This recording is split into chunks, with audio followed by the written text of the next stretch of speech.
Namaste and greetings. I, Reet Lath, researcher at IMPRI, Impact and Policy Research Institute, Prabhav Evam Niti Anusandhan Sansthan Nai Delhi, extend my warmest welcome to you all to IMPRI Web Policy Talk. We're gathered today for a panel discussion on gender, social inclusion, and union budget 2024 to 2025. This deliberation is a part of IMPRI's fifth annual series of thematic lectures and analysis of Union Budget 2024-25, which is a series of panel discussion on crucial key policy issues and Union budget, involving more than 100 thematic distinguished experts and research team members. This discussion is organized by Gender Impact Studies Center, IMPRI, Impact and Policy Research Institute, New Delhi, as a part of IMPRI Web Policy Talk series, The State of Gender Equality, Gender Gaps. Now, let me introduce the esteemed gathering. Our chair for the session is Professor Vibhuti Patel ji, visiting distinguished professor, IMPRI, and former professor, TIS Mumbai. We welcome you, ma'am. Today's deliberation comprises of an excellent panel of distinguished experts who will be sharing their expertise, which includes Dr. Sanghamitra Dhar ji, Coordinator, Program Lead, Gender Responsive Budgeting, UN Women India, Professor N. Manimekalai ji, Director, Center for Women Development Studies, New Delhi, Visiting Professor, IMPRI, Dr. Paramita Majumdar ji, Independent Consultant, Shri Sailesh Mishra ji, Founder, President, Silver Innings Group, Ms. Deepa Pawar ji, Managing Trustee and Founder Director, Anubhuti Trust Thane, Dr. Neha Shah ji, Associate Professor, LJ University, Ahmedabad, Professor Paramita Shah ji, Professor, Department of Economics, Tripura University, Dr. Aditi Kapoor ji, co-founder and trustee, Alternative Futures, New Delhi. And lastly, Dr. Aditi Sawant ji, Associate Professor and Head, Department of Economics, St. Xavier's College, Mumbai. We are extremely grateful to have such a distinct panel of experts joining us today. Proceeding further, I welcome all the participants to this enlightening deliberation and thank you for being interested and putting your time, energy, and efforts into understanding the nuances of gender and social inclusion within the union budget, while helping us to bring together the practitioners and participants through this course for impactful discussion. Now, without any further ado, let's start our program. It is my honor and privilege to invite Professor Vibhuti Patel ji to start the program with the chair's opening remarks and proceed with the panel discussion. Over to you, ma'am. Yeah. Thank you, Reet, for introducing the program panel discussion.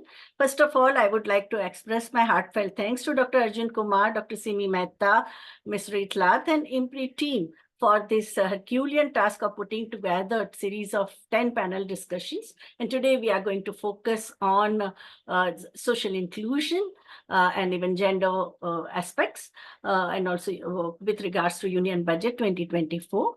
Welcome, esteemed panelists, Dr. Paramita Saha, Dr. Professor Manimekalai, Dr. Aditi Kapoor, Dr. Aditi Sawant, Shri Sailesh Mishra ji, Dr. Neha Shah, and Ms. Deepa Pawar. The Union Budget 24-25 has made promises in terms of productivity and resilience in agriculture, employment and skilling, inclusive human resource development and social justice, boost to manufacturing through the medium and small scale industries and enhancing services, urban development, energy security, infrastructure, R&D, and also the next generation of reforms. Now, this agenda has a great implications for gender equity and social inclusion concerns of large majority of Indians facing multiple intersectional marginalities of class, caste, ethnicity, religion, location, ability, and gender spectrum. Now, in the second decade, what we saw that the gender economist and also over the last 5 years, the networks such as Feminist Policy Collective have emphasized an urgent need for intersectional, participatory, decentralized, and outcome-based gender responsive budgeting. Now, this year, what we see is that the major debate has been around that when the gender budgets, first of all, the allocation is of 3 lakhs crores for schemes benefiting women and girls. We need to unpack this. And Pradhan Mantri Jan Jatiya Unnat Gram Abhiyan, which impacts nearly 14% of India's population, which is tribal communities, and for which are who are in the 63,000 villages, and the scheme, the budget talks about it.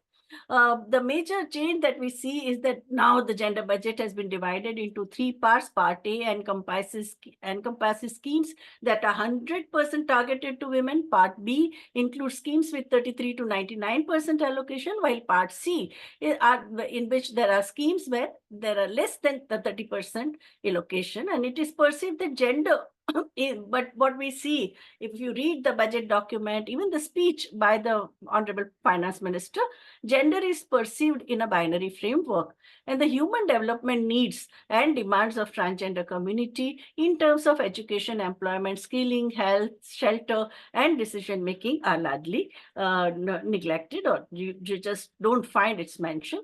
Allocation of this program, like 300 crores for women's initiative without time frame, and also clearly not spelling out the strategy, is a problematic. We already have experience of Nirbhaya Fund right from 2013, where 1,000 crores per year have been allocated, but hardly there is a utilization. 4 or 5 states have utilized that to 40 to 60%.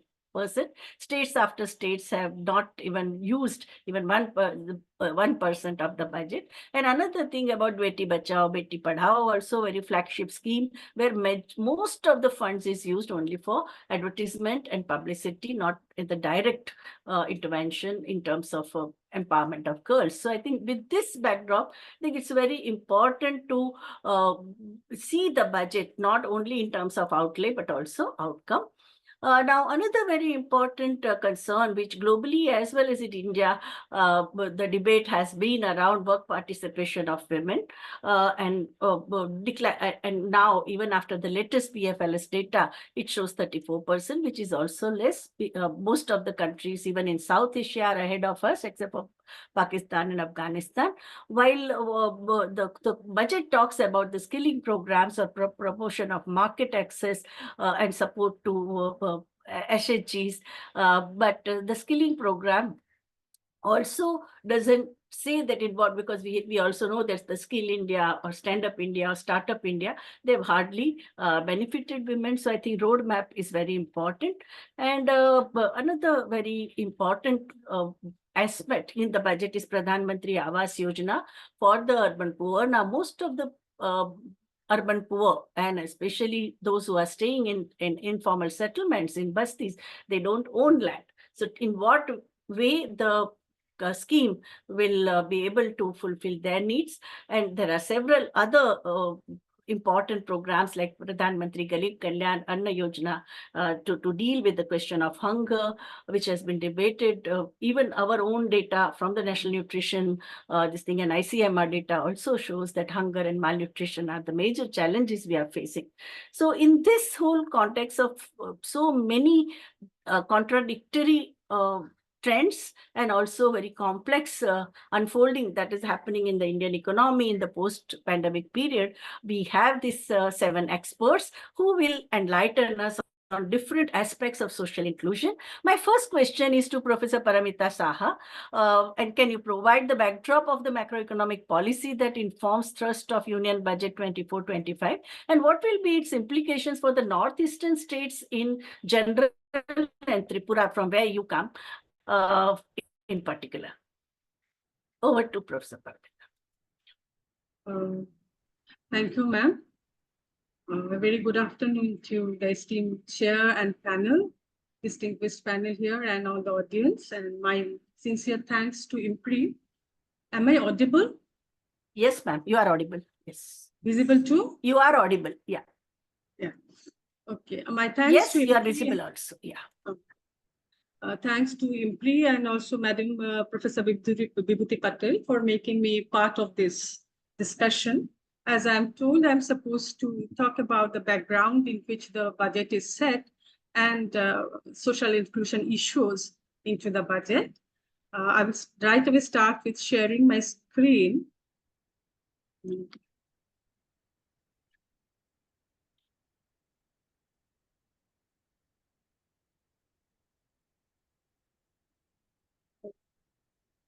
Give me a second. Yeah. Actually, the usual anticipation and element of surprise that, accompanies the budget was this time not present because of the interim budget was already presented, which defines the background of this full-fledged budget after the elections and also the economic survey. So if you look into the backdrop, in the interim budget, the finance minister talked about Sabka Saath, Sabka Vikas, and Sabka Vishwas, and also talked about social inclusion through coverage of all strata of the society. By all strata of the society, I would like to mean all women, men, poor, and the gender non-binary, the old and infirm, the children, and every group of people. And with geographic inclusion, whether we'd like to see whether the initiatives are covering all the regions of the country or not.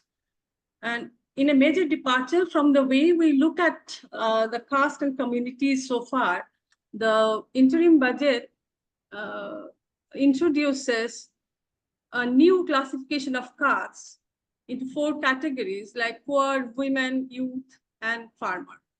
So these 4 becomes the focal point of the budget.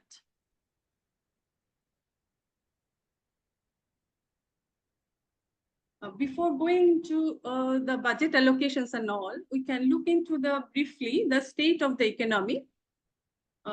In describing the state of the economy, we are usually the most important summary indicator is the growth of GDP, which the government estimates at the nominal rate of around over 10%. Factoring in for the inflation, we can take it to be 8% in real terms, which is quite satisfactory after the pandemic dip.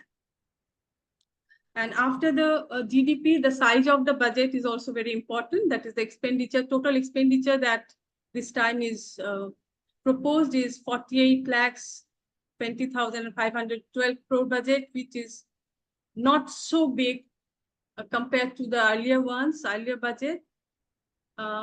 But one heartening factor is that capital expenditure has gone up. Capital expenditure going up means the capacity and productivity and efficiency of the economy goes up.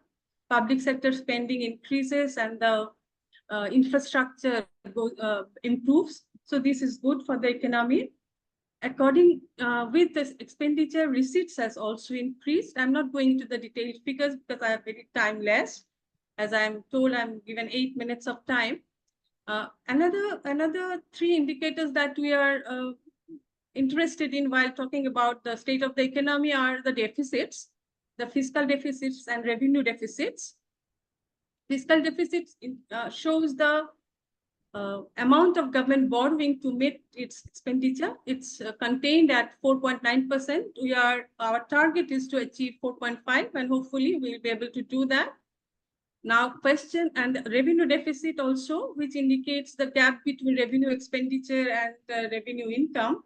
It shows that the expenditure exceeds, when expenditure exceeds than income for purposes which are not very productive. So that is also contained at 1.8%. Inflation, non-food inflation is government claims that is under control. And there is a trade deficit also going down, and there is a current account surplus. But some problem area remains. One is food inflation, which hits the disadvantaged section of population, entire section of population, but the disadvantaged or the poor very badly. And the budget really gives a very short shrift to the inequality aspects. The different surveys have showed that Indian labor force almost 26% of that earn around 3,000 rupees a month. That makes 100 rupees per day, which is almost doing nothing, not a meaningful employment at all. Then around 18% earns 15,000 a month and 500 rupees a day. That is the amount of inequality and deprivation present in the economy. And also there is a size of the budget is as part of GDP is shrinking, which means those group of population which depends on public outlays and social security expenditures, they are at risk. With this background, we find the economy budget prioritizes 9 priorities they list up. This time there is no Shaptarshi guiding us, but these are plain and straight, plain and simple, which I like. The priorities all very important. Agriculture, after a long neglect, comes up with some futuristic thinking, and we hope it delivers. We'll start with the agriculture part. It is talked about the resilience, climate resilience varieties and raising productivity, which is very important in the context of climate change threats that looms large. The development of seeds and all very technically sound and futuristic, but in this context, we must remember the huge number of small and marginal farmers in our country who do not buy seeds, who would use traditional varieties. Developing climate resilient varieties is all fine, but we have to keep into mind that biotech farms will be boosted, but the farmers' interest will also have to be protected so that these are not hijacked by the corporate capital in the seed farms. Then there is one point very important, that is promotion of natural farming. In this context, I find Northeast is poised to gain very much, because in the Northeast, the tribal farmers, they practice natural farming traditionally. But here, that the 1 crore farmers across the country will be initiated into natural farming. How these will be identified and how these will spread, these are not yet very clear. And also, natural farming is a very laborious, labor-intensive type of a farming. And I expect women will be more engaged in this kind of a farming, and whether these farms to be initiated in natural farmings will include women farmers or not, there is no timeline or no figures around that. The next we come to the,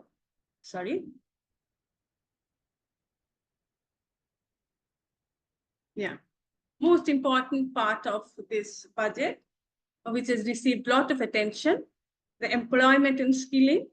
We all by this time have known the A scheme, A, B, and C scheme of the government, which tries to incentivize the private sector. And in the A scheme, I am not elaborating on the schemes. Only note that it is expected that A scheme is expected to 210 lakh youth, the budget document says, and the MSME job creation scheme expected to benefit 30 lakh of them, and then generate the C scheme is expected to generate 50 lakhs job. There is no explanation as to how these figures has been achieved, and what is the guarantee that the private sector will respond to these incentives. That is also not very clear. It is a bit, I find it a very wishful thinking to be able to generate so much of employment by incentivizing the salaries and the PF EPPO contributions.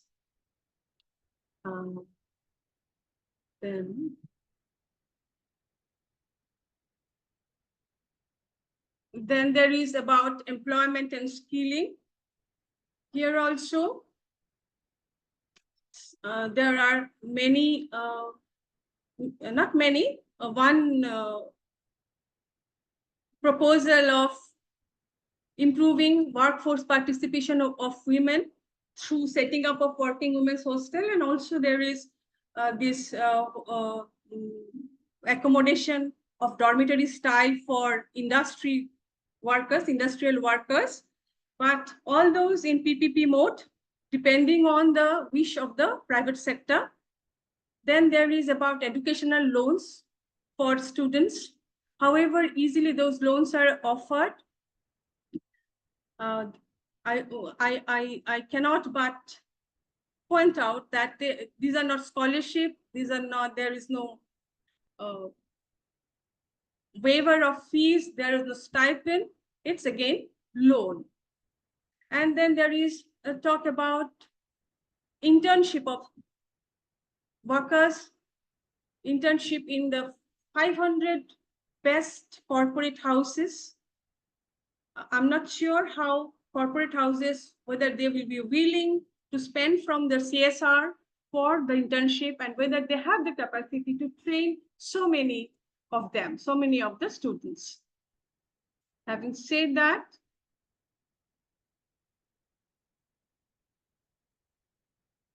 manufacturing services also, there are a few important programs like internship opportunity that I was just telling. This is also how it will take place over 5 years.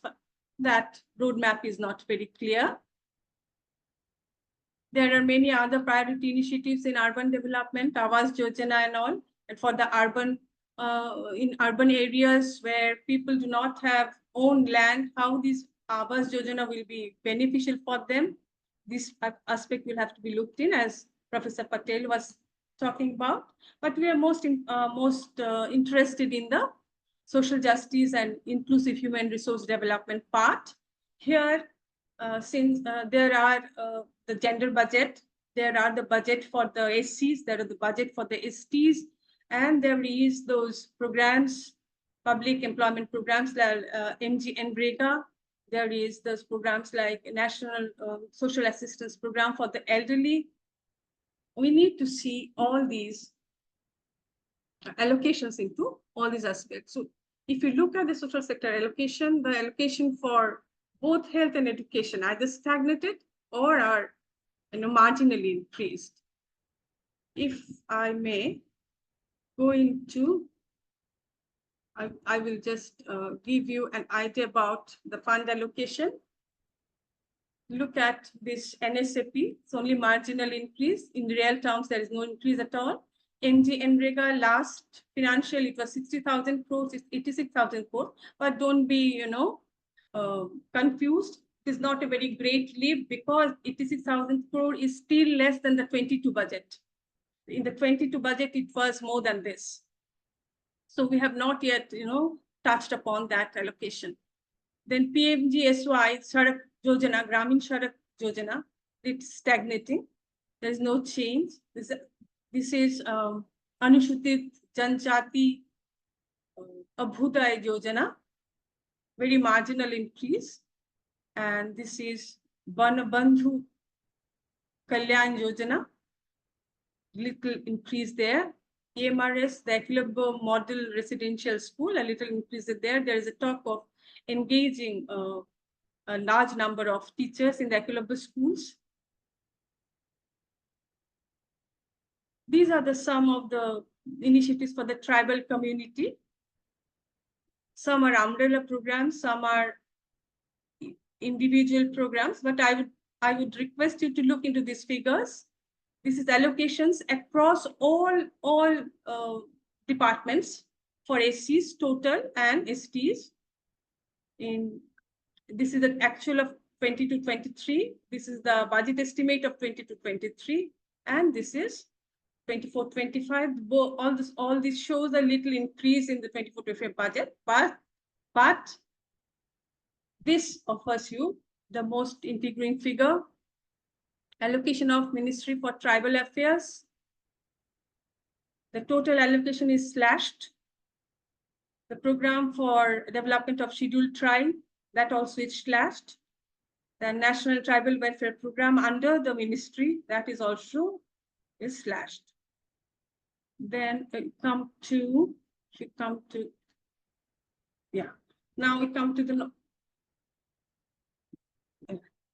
these are another specific schemes for STs. This PVTG, the particularly vulnerable tribal group, you see the kind of slash here. 256 crores is on 20 crore. This has impact on an entire Northeast.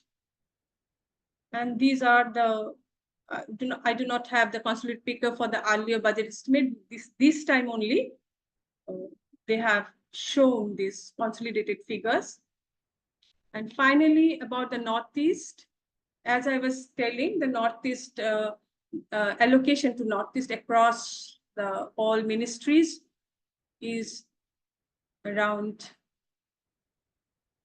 10 lakh 893 crore, which is 9.9% increase over last year revised estimates. Ministry of Donor gets 5,900 crore, which is slightly higher than 2023 revised estimates. The two schemes that I have located in the budget is about the infrastructure in flood mitigation project in Assam and the Northeast Special Infra Development Schemes, and few small schemes are also there. But I would have liked some scheme under the infrastructure for tourism in Northeast. And possibilities in future, we can say, I forgot to mention here one, I'm telling, the natural, in the agriculture sense, natural farming is being, encouraged. And this might be very useful for the Northeast. And the exotic fruit variety is now being grown in Northeast in a large extent that may be more popularized. Floriculture is one area where Northeast can do very well.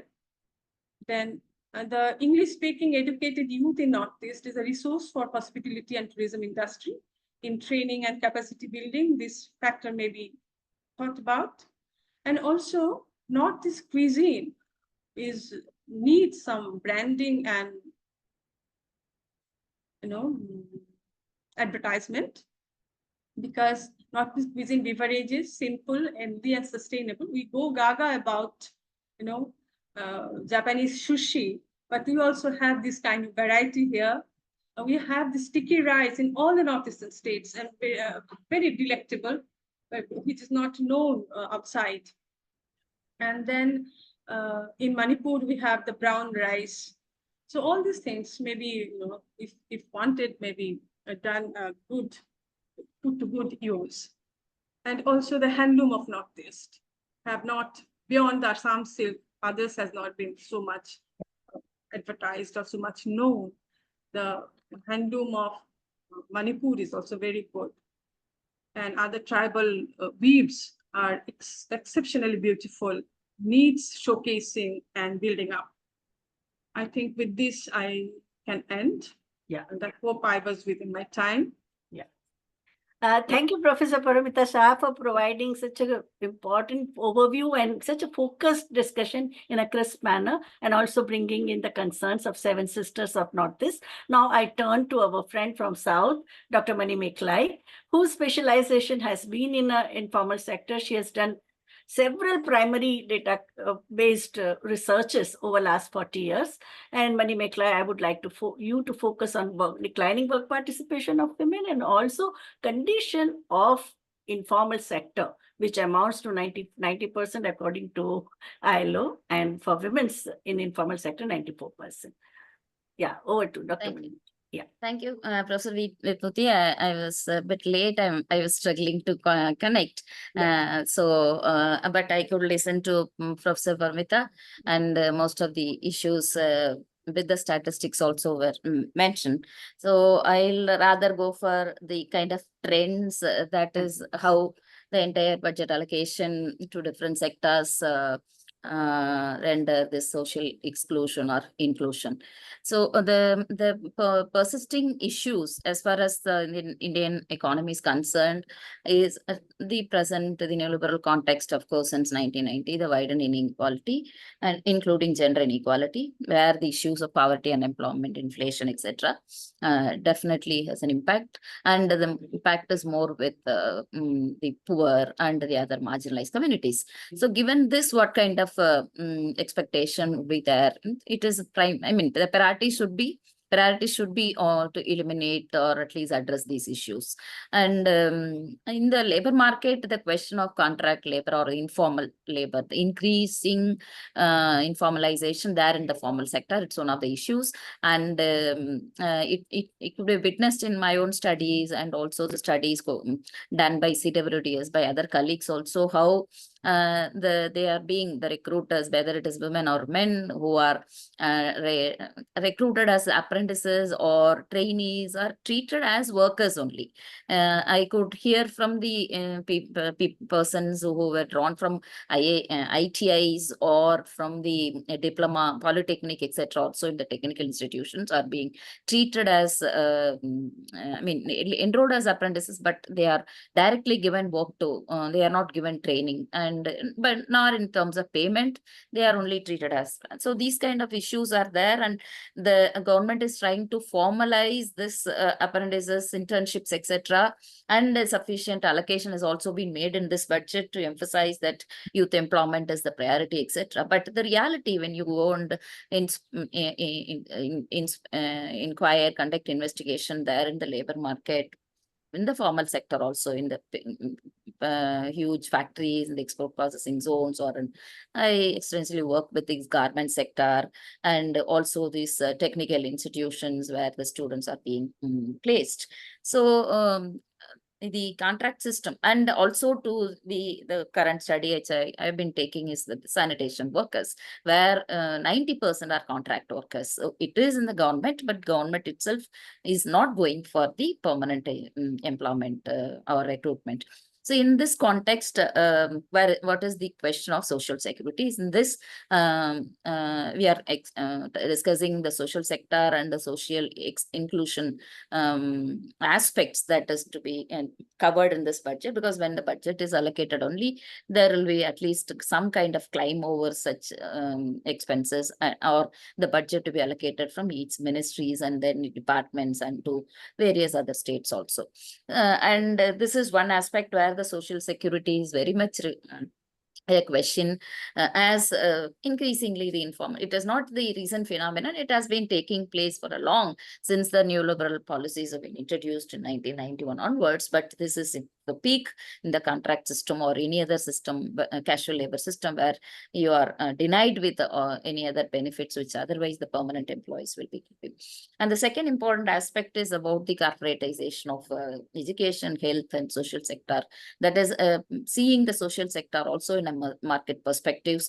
So privatization of education has rendered expansion of education, no doubt in it, but it has also brought other issues. So what is the budget allocation taking place? That I'll be talking about the second important aspect, education, health, and social sector. And of course, what is the implication of this reduction or maintaining the status quo in allocation of budget for these? And there has been another important expectation is that, of course, the entire issues to be prioritized include employment, social security, food security, education, health, etc. And accordingly, the budget should be. But the capital expenditure that is being emphasized both in this budget and also in the earlier budgets, even in the interim budget, it is actually expected that those expenditures should bring some income, and that income will go, or returns, whatever, that returns will be distributed and transferred to or trickle down to the so-called the poor or the marginalized or socially excluded population.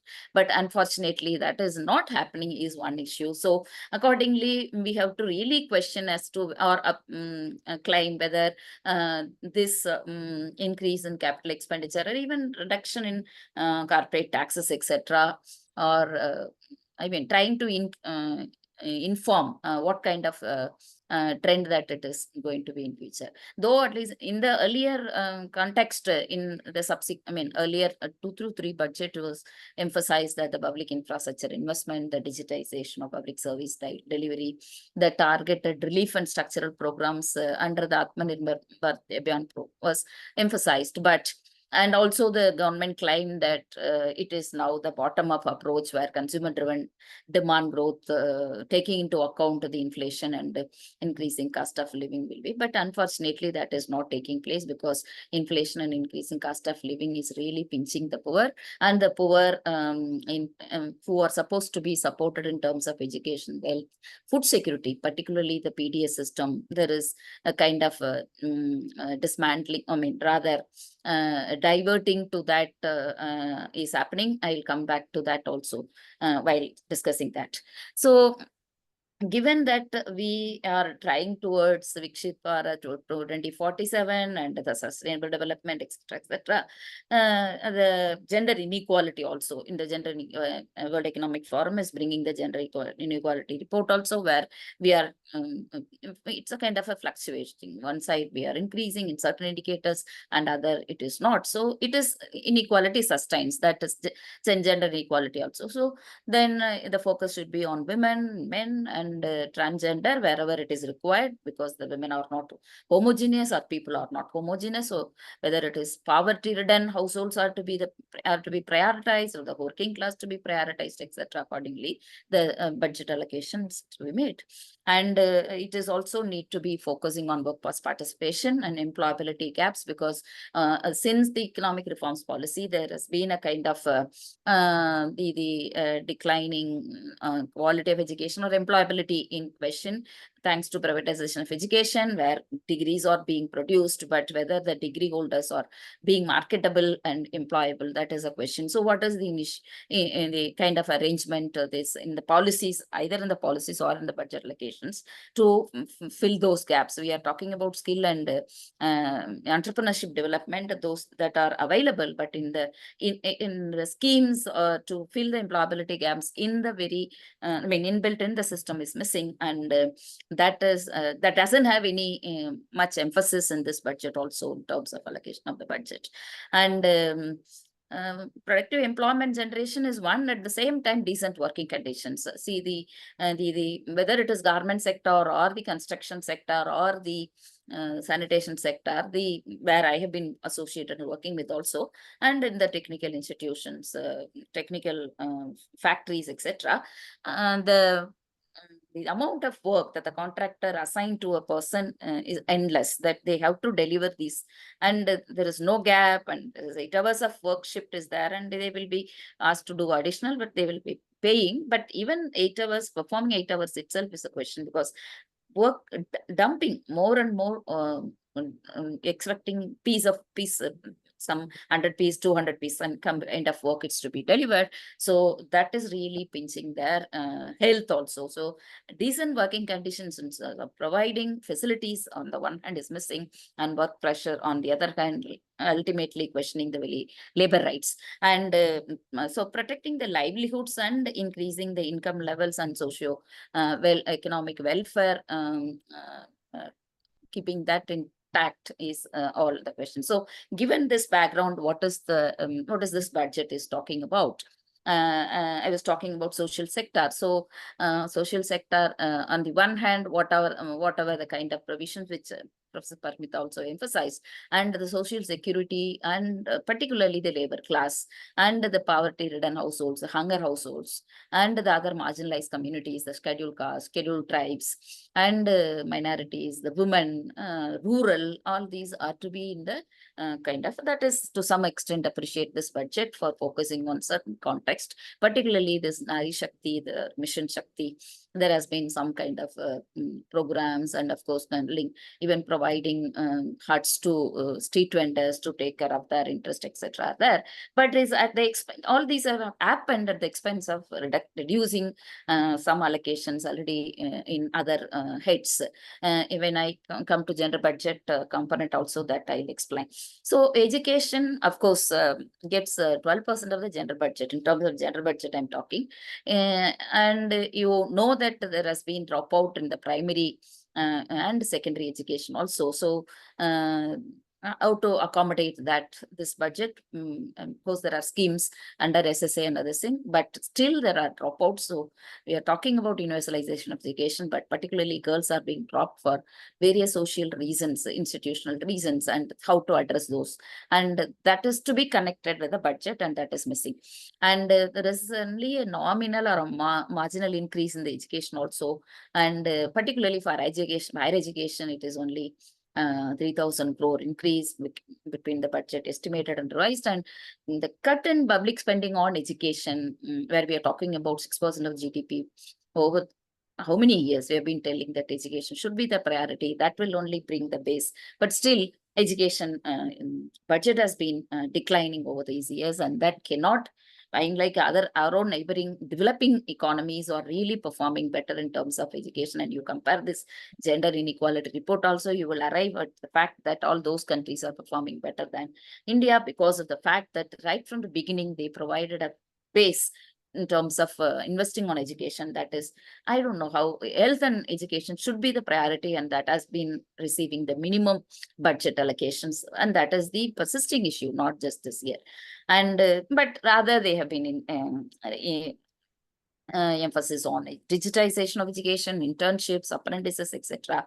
And all these, whatever I have mentioned, digitization, internship, etc., are with the corporates, and corporates are going to implement those things, and how it will be reaching the deserved, the people in the very remote rural areas, whether they'll be also connected with the digitization. We know we had that experience during pandemic, how digital divide emerged, and that too there were dropouts from the very lower income groups and remote areas, and particularly it had implications on girls' education. So in the gender context also, it is very much an important aspect to be. And if we go there to our Tirupur here in Tamil Nadu, to garment and textile units, you will find a lot of hostels being, private hostels are being given to government, and the students who are going there are recruited as interns or apprentices, and they are employed there.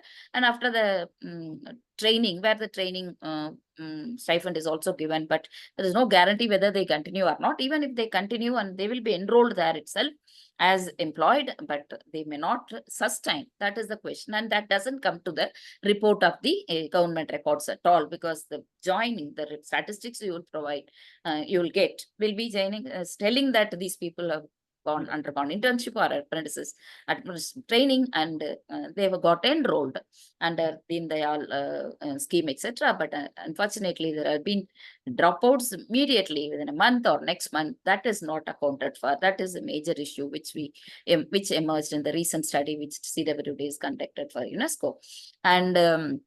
And apart from those things, some of the monetary provisions in terms of education, loans or scholarships, particularly to the marginalized sections or the poor households, have also remains stagnant, and there is no much improvement in this budget also.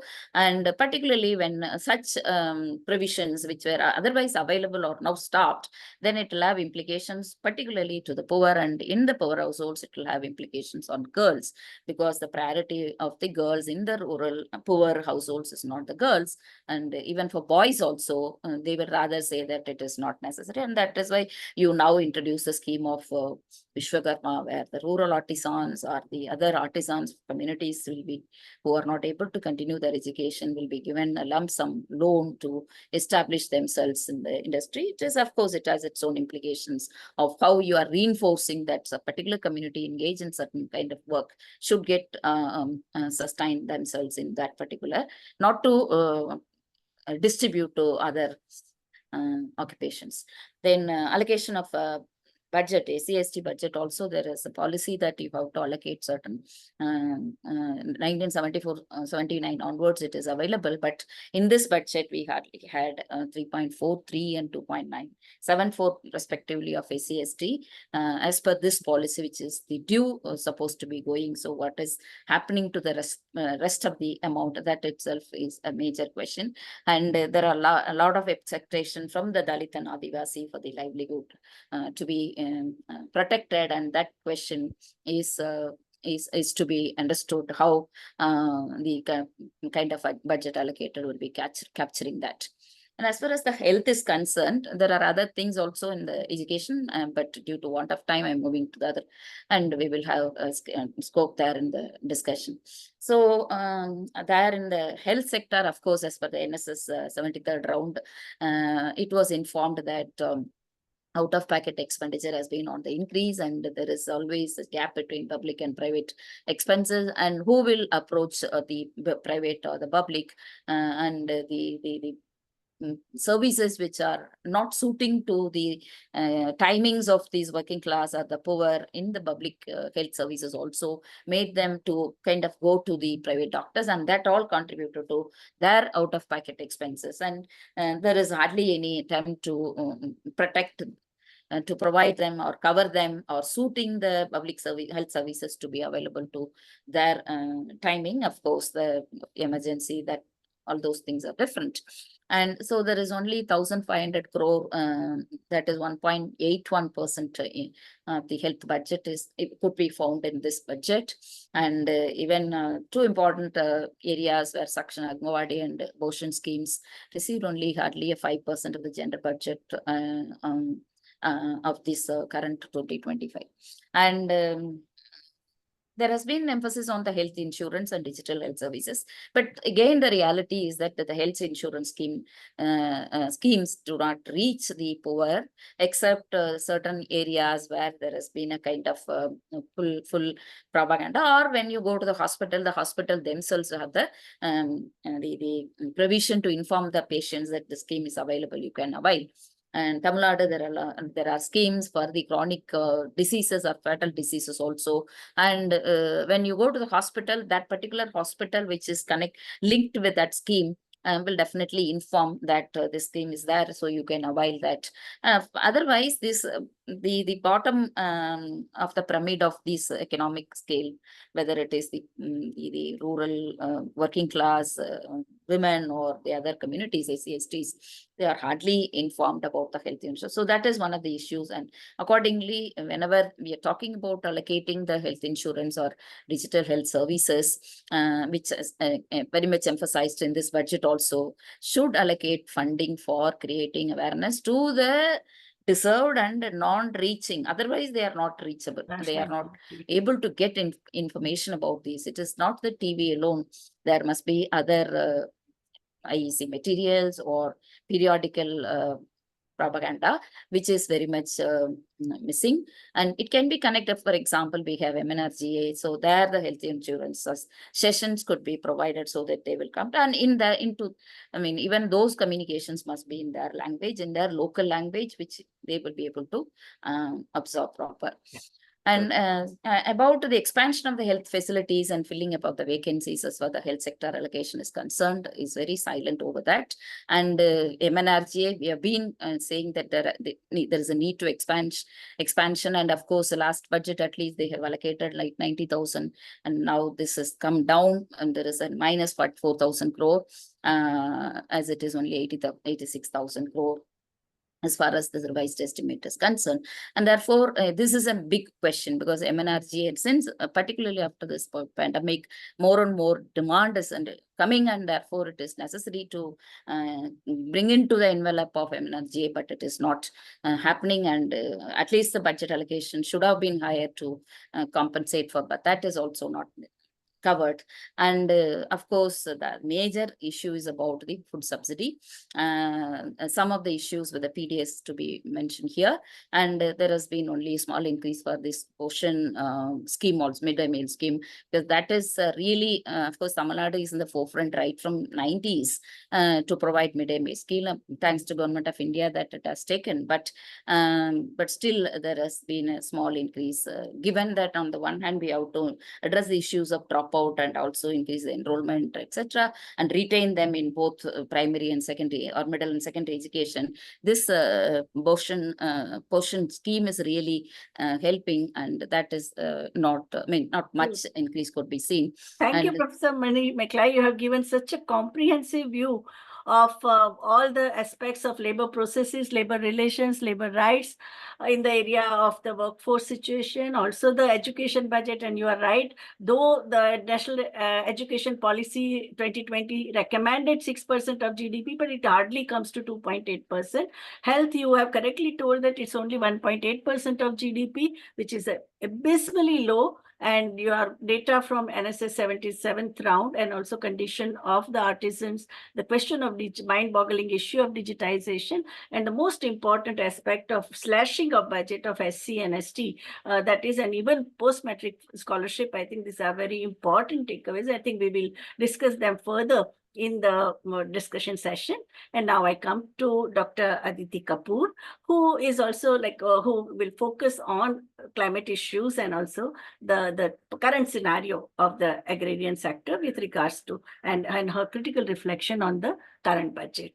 So Dr. Aditi Kapoor, to what extent allocation of measures towards climate change resilience and mitigation of climate calamity are addressed in the current budget? And what is your response to Drone Didi scheme in agriculture, where the 500 crores are provided to support 15,000 selected SHGs in the current year and the next year, giving these services on rental basis? Thank you so much for having me here. I would like to begin by thanking IMPRI and especially Professor VIBHUTI Patel for asking me to share my thoughts on climate resilience. I think climate resilience really affects health and labor a lot, especially the informal labor. So it's extremely important to really talk about it. When I tell people, do you want me to talk in English or Hindi-English mixed? English. Okay. We have participants from Northeast, Bengal, and 7 southern states. Okay. Whenever I tell people I work on climate change, people are like, pollution too much pollution. So what can we do about it? So I'd like to really begin on that because, we are an urbanizing country and we are not paying enough attention to it. I mean, in this particular budget, for instance, there's been an increase of 1.3%, which is neither here nor there. And, the total increase comes to about 11 crore, 11.5 crore. But considering the number of not just the new towns which are coming up, because most of the growth is happening in, the B and the C categories of towns, but even in the mega towns and even in metropolitan cities, pollution is something that the leadership has not been able to control. So I think really when we're looking at productivity and resilience, which is what all this budget is about, pollution should not have been given the short shrift that it has been given. And I'm not only talking about air pollution, I'm also talking about water pollution and noise pollution, because all of this really does affect productivity and resilience, especially of people who are exposed to it day in and day out due to the kind of work they do. So the small street vendors, the construction workers, the cyclists, the rickshaw pullers, even the auto rickshaw pullers. So I think even slum dwellers and traffic police. So, these are people who are really affected, and especially those who live in low income, narrow lane, concrete colonies, including those which are called urban villages. And indoor cooking really makes it worse in terms of the pollution for women. And you see that in slums, a lot of women either cook inside their house or just outside. And, having the LPG has not helped, because every time you use the LPG, you need to put off the fan. So, really speaking, I think pollution is something that the budget has missed when it's such a big problem for us. I know that the CPCB budget, the Pollution Control Commission for Pollution Control budget has increased by about 6.5%. But I'm not too sure, which is about 113 crores, but I don't know whether it's to go for new equipment. I don't think it's going to go towards more mitigation. So I think pollution is something I would really like to, talk about.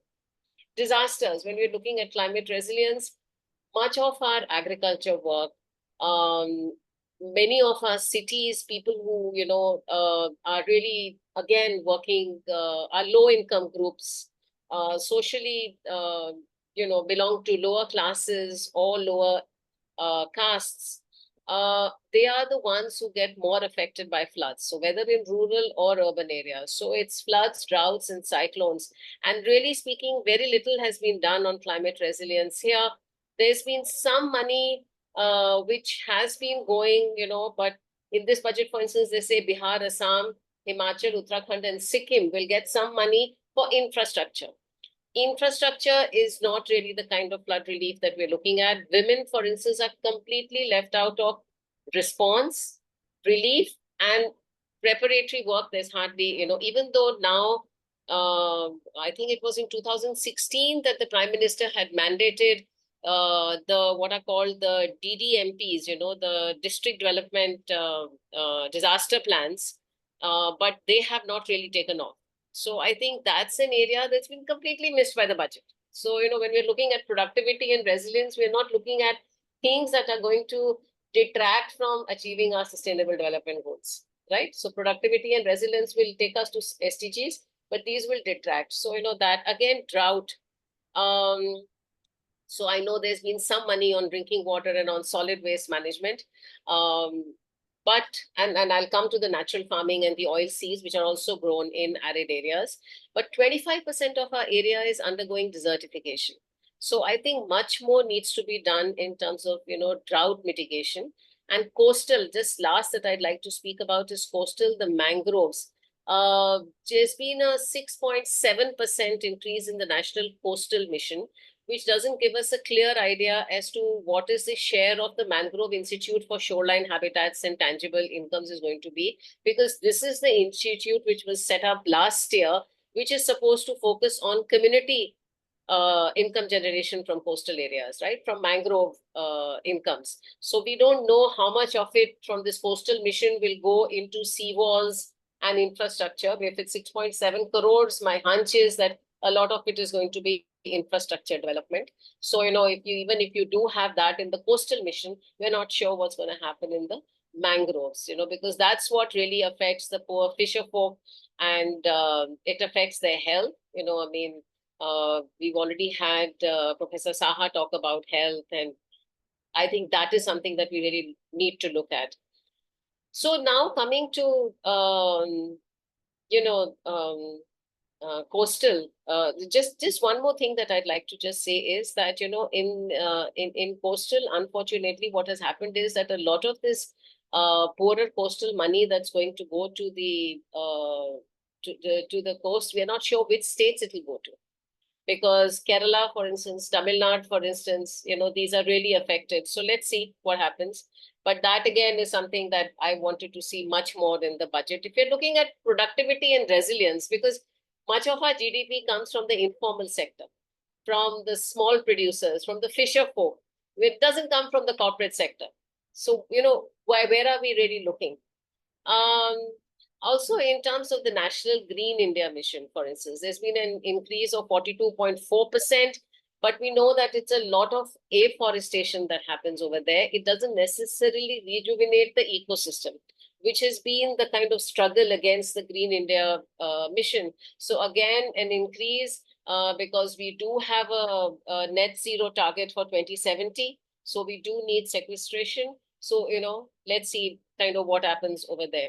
There is no information to go by, no data to go by as to how much of this Green India mission has led to increasing income for the communities who live around forests, for the forest communities. We know from a study that was done by Ashoka University in 2023 that 47%, which is almost half of the rural households, are still using firewood.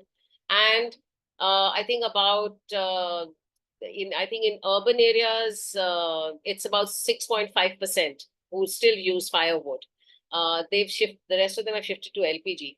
But then firewood is not the only thing that people use from forests. And we don't have any data on non-timber forest produce, for instance, on which much of the forest community depends. So I think these are kind of very big gaps that I wanted to point out in the union budget. Let's look at the greening of the economy. So before I come to agriculture, I'd like to talk about the rooftop solar investment, which is great, I think. The PM Awas Yojana does talk about female ownership of houses, women owners, but I think it would have been good if maybe they might still do it. they should do it if we can give them recommendations, that rooftop solar investments should really give a heavy discount or a discounted kind of subsidy to women-owned houses and those which are in joint names in urban areas. I think that's something that would really help. Just very quickly before I come to agriculture, on climate finance taxonomy, which is very good because, there's apparently a potential for $3.1 trillion in climate investment, for India from 2018 to 2030. So, I mean, whatever it is, we do need a lot of money. But electric vehicles, for instance, are going to form a bulk of this, which is fine. Electric vehicles are good. Not sure whether batteries are good in the long run for the environment. They are not. But still, point is that now, for instance, in e-rickshaws, we do see a lot of women drivers. So if all this can be, more oriented towards getting women in as owners of this, as, technically skilled on this, I think that's a potential that we really need to be looking at. There is a rural energy, renewable energy for livelihoods scheme, which has been picked up by the Ministry for Renewable Energy, for new and renewable energy, but it's still just a scheme. But, our hope is that something of this will actually, we'll see it over there. So just coming to agriculture, let me begin by saying that the boost to oilseeds and pulses is very good for the climate, for resilience. But 87% of our pulses and 72% of our oilseeds are grown in drought rain-fed areas by small and marginal farmers. And many of these farmers use seeds that they save at home and are their own varieties. Whether this will see the expansion through FPOs, the farmer producer companies, where women are not there and there are no targets for women to be there, whether these will be, this expansion will be seen through private public investment, there again, social inclusion and gender inclusion will be probably, not addressed. So I think those are things that we as, practitioners and researchers and advocates really need to push for. So I think that's very good, because definitely these are areas that are very promising, but, what do we do? In terms of, again, the same thing applies to the 109, high yield and climate resilient varieties. Because, for instance, one of the problems in Sundarbans has been that the high yielding variety of paddy does not give women fodder. And so, the poorer women have not wanted to grow that, because the shorter dwarf varieties, they grow, they can stay under saline water for a long time and they still give them paddy and fodder, at least for their household. So, so those are things that we need to see. But of course, we need to be moving in that direction. But how we move is the question. Coming to natural farming, I'm actually really happy to have a mission on natural farming.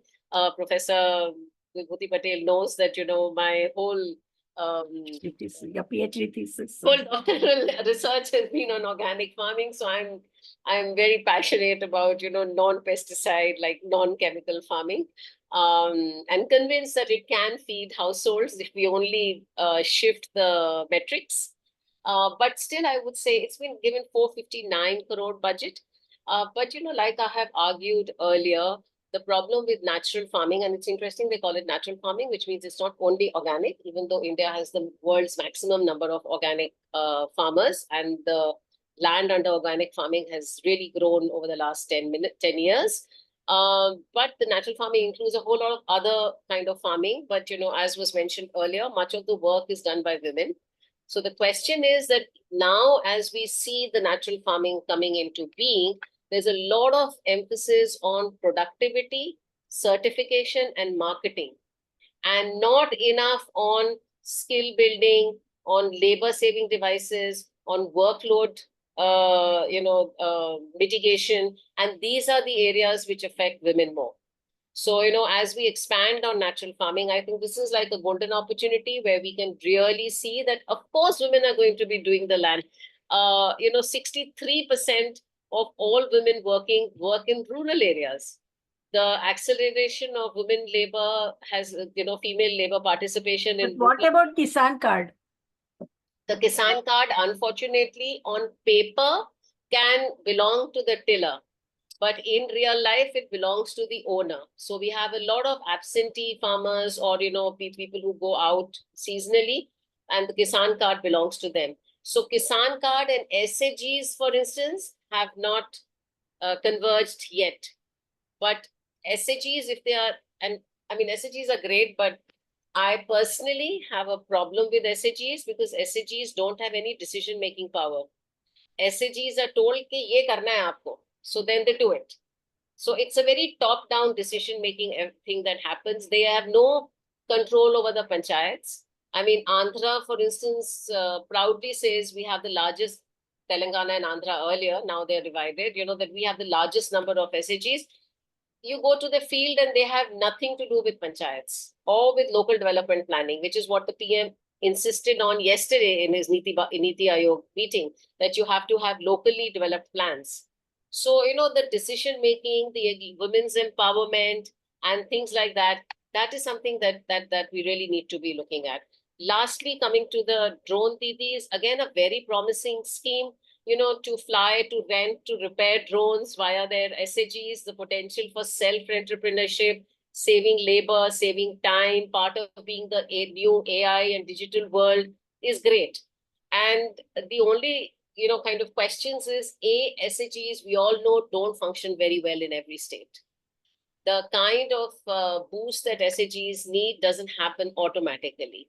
The departments that run it are not interested in it because the NRLM then works with other departments, right? Other livelihood departments, be it agriculture or fisheries or whatever, right? The Department of Fisheries, the Department of Agriculture are not very keen, they don't have the wherewithal for that software, right? They are hardware people.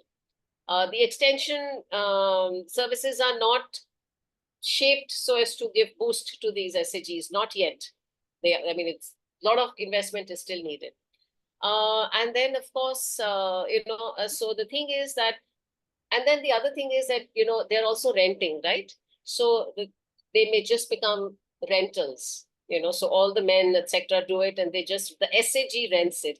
How much of it will really come down to individual women, members of that SAG? How much would it really empower the SAG or her?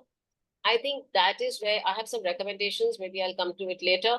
But there are ways in which we can do that, but definitely we are not there still. So very promising again, but a lot of, in the how, we still need to work a lot on that. I'll stop. Thank you, Dr. Aditi Kapoor, for giving such a crucial insights on this very important issue about which whole world is now worried. Now, I think I come to Dr. Aditi Sawant. Again, she is the person who has worked extensively and traveled extensively in rural Maharashtra, and several of her thesis researches, as well as her lobbying is for the farm sector. I would like to know your views on the current budget and to what extent the strategies to enhance effectiveness of these funds can be ensured by the measures that we take. Yeah. Dr. Aditi Sawant, yes. Are you able to? Oh, you are freezed. Hello? Okay. Yes, ma'am. Can you hear me? Yes, now we can hear you. Yes.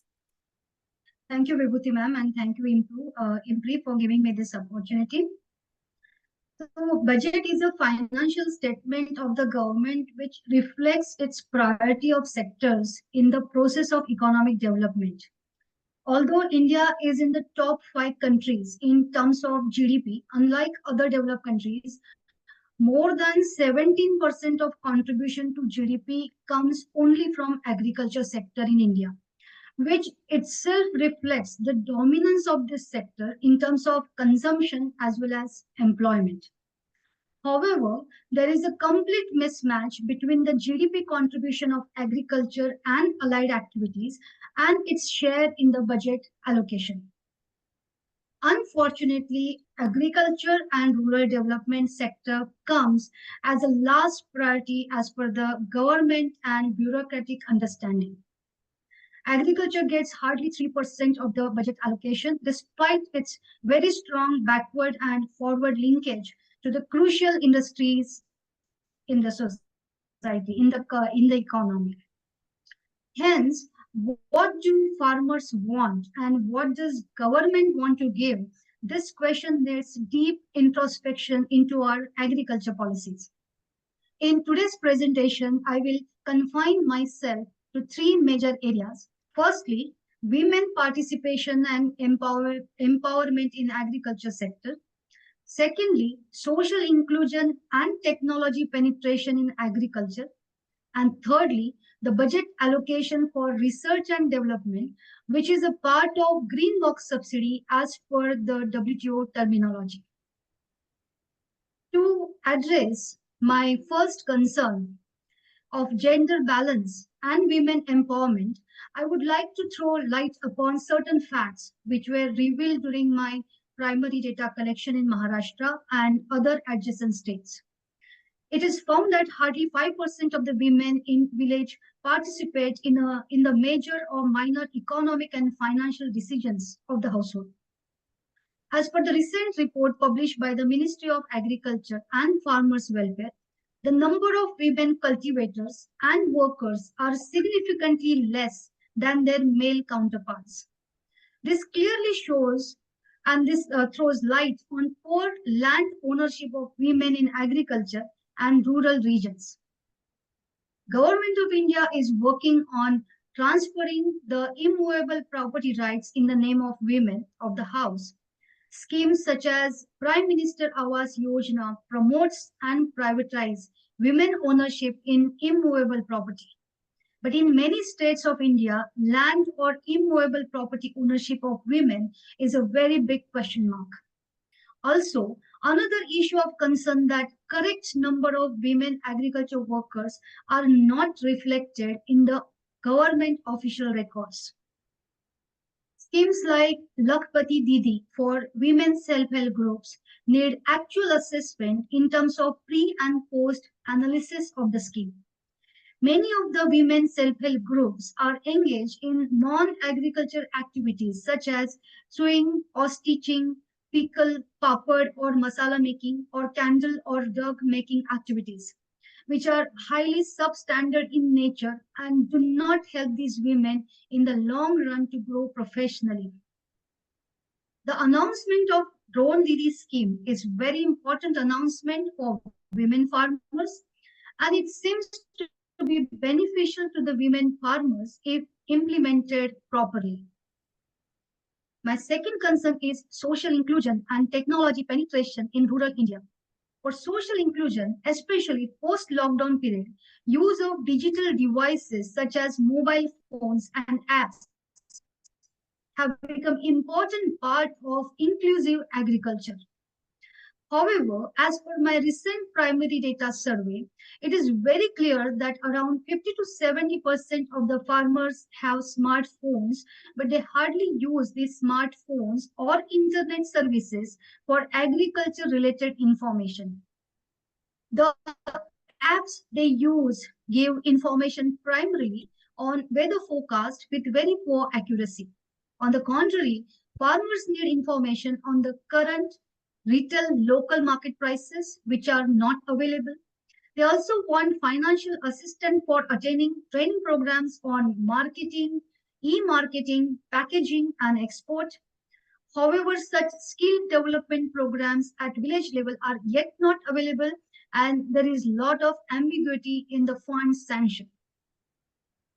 We have recently published a book on revolutionizing farming, nexus between education and technology. And one of our authors mentioned that there is so much of pressure on the government agriculture extension services departments. There is not enough manpower available, no adequate infrastructure available. Then how do we expect even these agriculture extension officers to reach out to these villages to impart such training programs? And my third and last concern is domestic subsidy given by the government in the form of green box subsidy and amber box subsidy, which is a part of budget allocation. It is very clear that Indian government spends more on food security allocation as part of green subsidy. While there are not much or many funds available for real market data collection and market analysis, economic and social infrastructure building of the agriculture sector, in this budget, Government of India allocated funds for 109 high-yielding and climate-resilient variety of crops, some custom duty relief on shrimp and other fish varieties from 10% to 5% or even 0%, establishment of 10,000 need-based bio-input resource centers as digital public infrastructure, digital crop surveys to be undertaken in 400 districts, and 1 crore farmers to be initiated into natural farming. However, announcement of such sporadic schemes are not going to give any concrete permanent solution to the downgrading agriculture sector. On the contrary, Government of India should have invested in the concept of farmer schools up to 12th standard, primarily imparting professional and vocational training of smart agriculture. Although it is mentioned in the new education policy that agriculture will be added as a vocational course from 9th standard onwards, the coursework is designed by NCERT. There is not much implementation of this policy. Hence, I conclude, I find that this budget more as a bandage budget rather than a fundamentally troubleshooter budget for agriculture sector. Thank you. Thank you, Dr. Aditi Sawant, for calling it a bandage budget, not a problem shooter budget. And I think some of the very important concerns about farmers' entitlements you have brought in, and I think I'm sure it is you are also very much influenced by the farmers' suicide and the crisis, agrarian volatility of agricultural prices, and even the water crisis, the small irrigation and all. I think these are very important concerns. And you also talked about the gender disaggregated data that is required, because there is hardly anything available about the cultivators, tillers, and the nominal landowners. So very important concerns. Now I come to Mr. Sailesh Mishra, the most neglected area in the budget, which is about the senior citizens. And I would like to spell your charter of demand and also your critique of the budget. I'm sure senior citizens are quite upset that budget has not given due coverage and due importance to their concerns. Over to Mr. Shri. Thank you, VIBHUTI ma'am. Thank you, IMPRI, for giving the opportunity. And thanks for including senior citizen issues in your deliberation. I think this is very important. First of all, I would like to start with the quote, very important quote. It's called, "Aging is not lost youth, but a new stage of opportunity and strength." But I wonder, is it true? Because we have forgotten. It is in this budget 2024-25, did we intentionally forget the word senior citizen from the budget? It is very shocking and surprising that how in Viksit Bharat, 149 million senior citizens don't have any place. Is this country not for old people? According to recently released Government Economic Survey 2024, it is strongly mentioned that there is urgent need for structured elder care policy in India. In fact, Niti Aayog report 2023 on aged care also highlighted the need to address issue of aging population in the area of healthcare, social engagement, financial stability, security, and digital well-being. But the finance minister, who is 65 years of age, and in the parliament, when there are 200 MPs who are senior citizens did not find word to acknowledge our old people. The elders have spent their whole life taking care of the family, struggle for work. They paid their taxes. They helped the country, the community, and the development. They retired working for the community and the nation. The nation conveniently forget them, give them their silver dividend. Our seniors require a silver dividend. Their right to healthcare, security, independence, and financial stability is important. Do you know that Department of Social Justice and Empowerment, which is our nodal ministry, MSJE, has been allocated around 13,500 crore in this budget, but only 279 crore is allotted to aging. That is only 2% of the budget.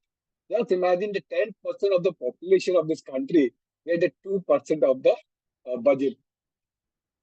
So we, as a senior citizen group, and we have the Joint Action Committee working all over India of senior citizen organization, we had mentioned to political parties and the government, we have been fighting for this since 1999. There is a strong demand, which is according to current issues also. What demand was restoration of senior citizen railway concession, which was withdrawn during the pandemic. I hope you all remember. Railways are used by poor and middle class people.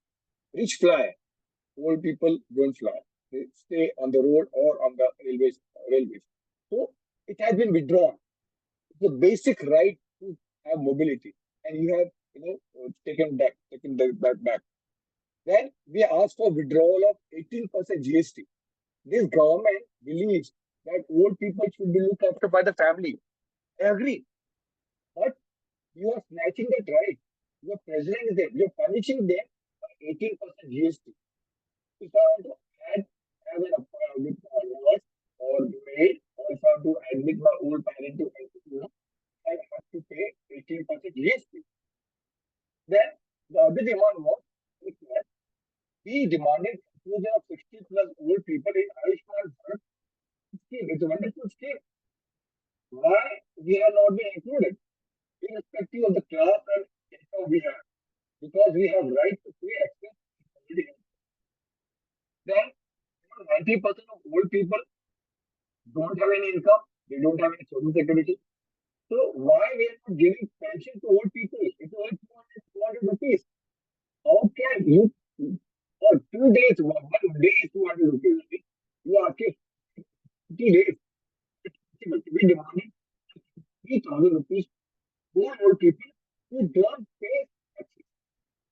See, this is what we wanted, because 90% of old people don't pay taxes.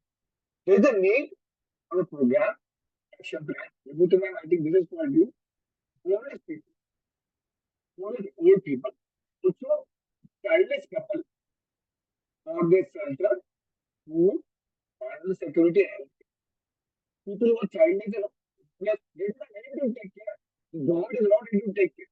We should make a plan for the shelter, food, financial security. The whole problem is we have a policy of senior citizens in 1999. It's not implemented. It's a document. It is forgotten in some file. History don't know. Babu Mr. don't know. Sailesh Mishra, your audio is poor. There is a loose connection? Okay, Your voice okay. is cracking. Now it is fine. Now it is fine. Okay, Yeah. sorry. So there is a need for national policy which has been held up for 1999, and I think if the policy is not there, nobody is going to implement it. There is urgent need for dementia policy, national dementia policy. 10% of old people suffer from some health issues, mental health issues, and 10% is a big population of 149 million people who suffer some form of dementia. So there is no plan. Government doesn't know what is dementia. They don't have any program for dementia care. Maintenance and Welfare Act, the bill passed in 2007. We gave some input, and government also, that was a good discussion we had. But this bill is pending in Parliament, amendment of the Act in 2019. Why government is sleeping on it? Senior citizens need security, they need maintenance, they need safety, they need elder care provision. All is mentioned in this Act, and it's still pending in the Parliament 2019. And none of the MPs take care to raise the voice. And the government and this manifesto of political party talked about elder-friendly infrastructure. So it is not mentioned in the budget. Senior citizen public infrastructure, age-friendly. We need transport system to facilitate mobility and independence of old people. It is not mentioned. The word itself has been, invisible. And there are a lot of announcements. Every year, government announces some very good, names. And for so many years, it has been happening. I'll mention some of them. We want to know what happened to Senior Citizen Welfare Fund Act 2015, where it was said all the money lying in the government, in bank account, insurance, and other places. So what happened to Senior Citizen Welfare Fund? Where is the fund and who is using it? What happened to National Center for Aging? Government did a big announcement that we are starting a National Research Center for Aging. Where is it? Who's operating it? Then National Program for Healthcare of Elderly, NPHCE, is a very good program. Actually, it has to be there in every district. Nobody knows what about it. Then government started employment opportunity for old people. Who's employed? Where are the employed people? So there are so many such things. Government does fancy names and announcement, and they forget in the budget and they don't mention. And last 2-3 years ago, they started national helpline for senior citizens. It's called 14567. 5-digit number 14567. It is not working in many states because the funding has stopped. There were field supervisors who were there on the field who used to have referral, who used to coordinate with police and different agencies. But because of no funding, it has stopped. What we want to mention, what is happening in this country? Are we going to forget our old people and just move ahead? Remember, we at present have 65 to 70% young population. We all are going to grow old. Also, we 65% population live in the rural area. What happens to old people in the rural area? 53% of the old population are female. Where is feminization program for old people? Where is the action plan? There's so many questions we have. We are tired. We don't have voice. We can't come out and give morchas and do fast. We can't have rallies. We have been tired asking for meetings, but ministers don't take care. MPs and candidates will come and ask the votes.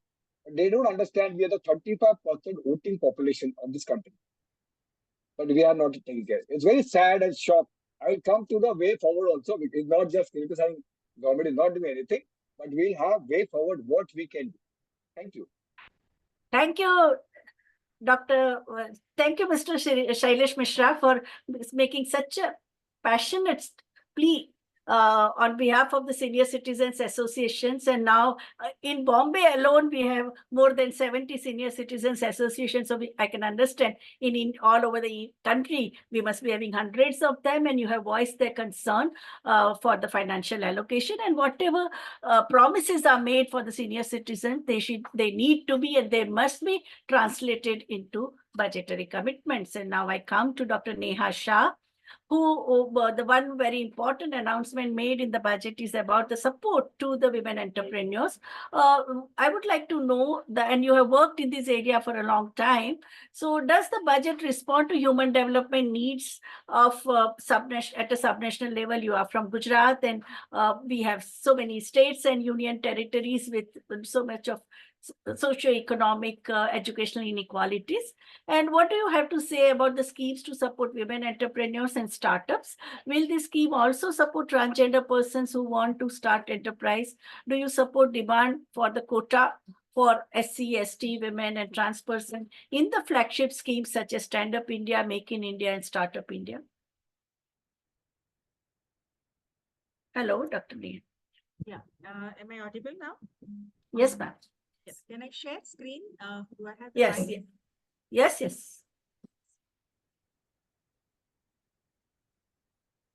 Yeah, thank you. First of all, Professor VIBHUTI Patel and IMPRI for giving me this opportunity to share my concerns.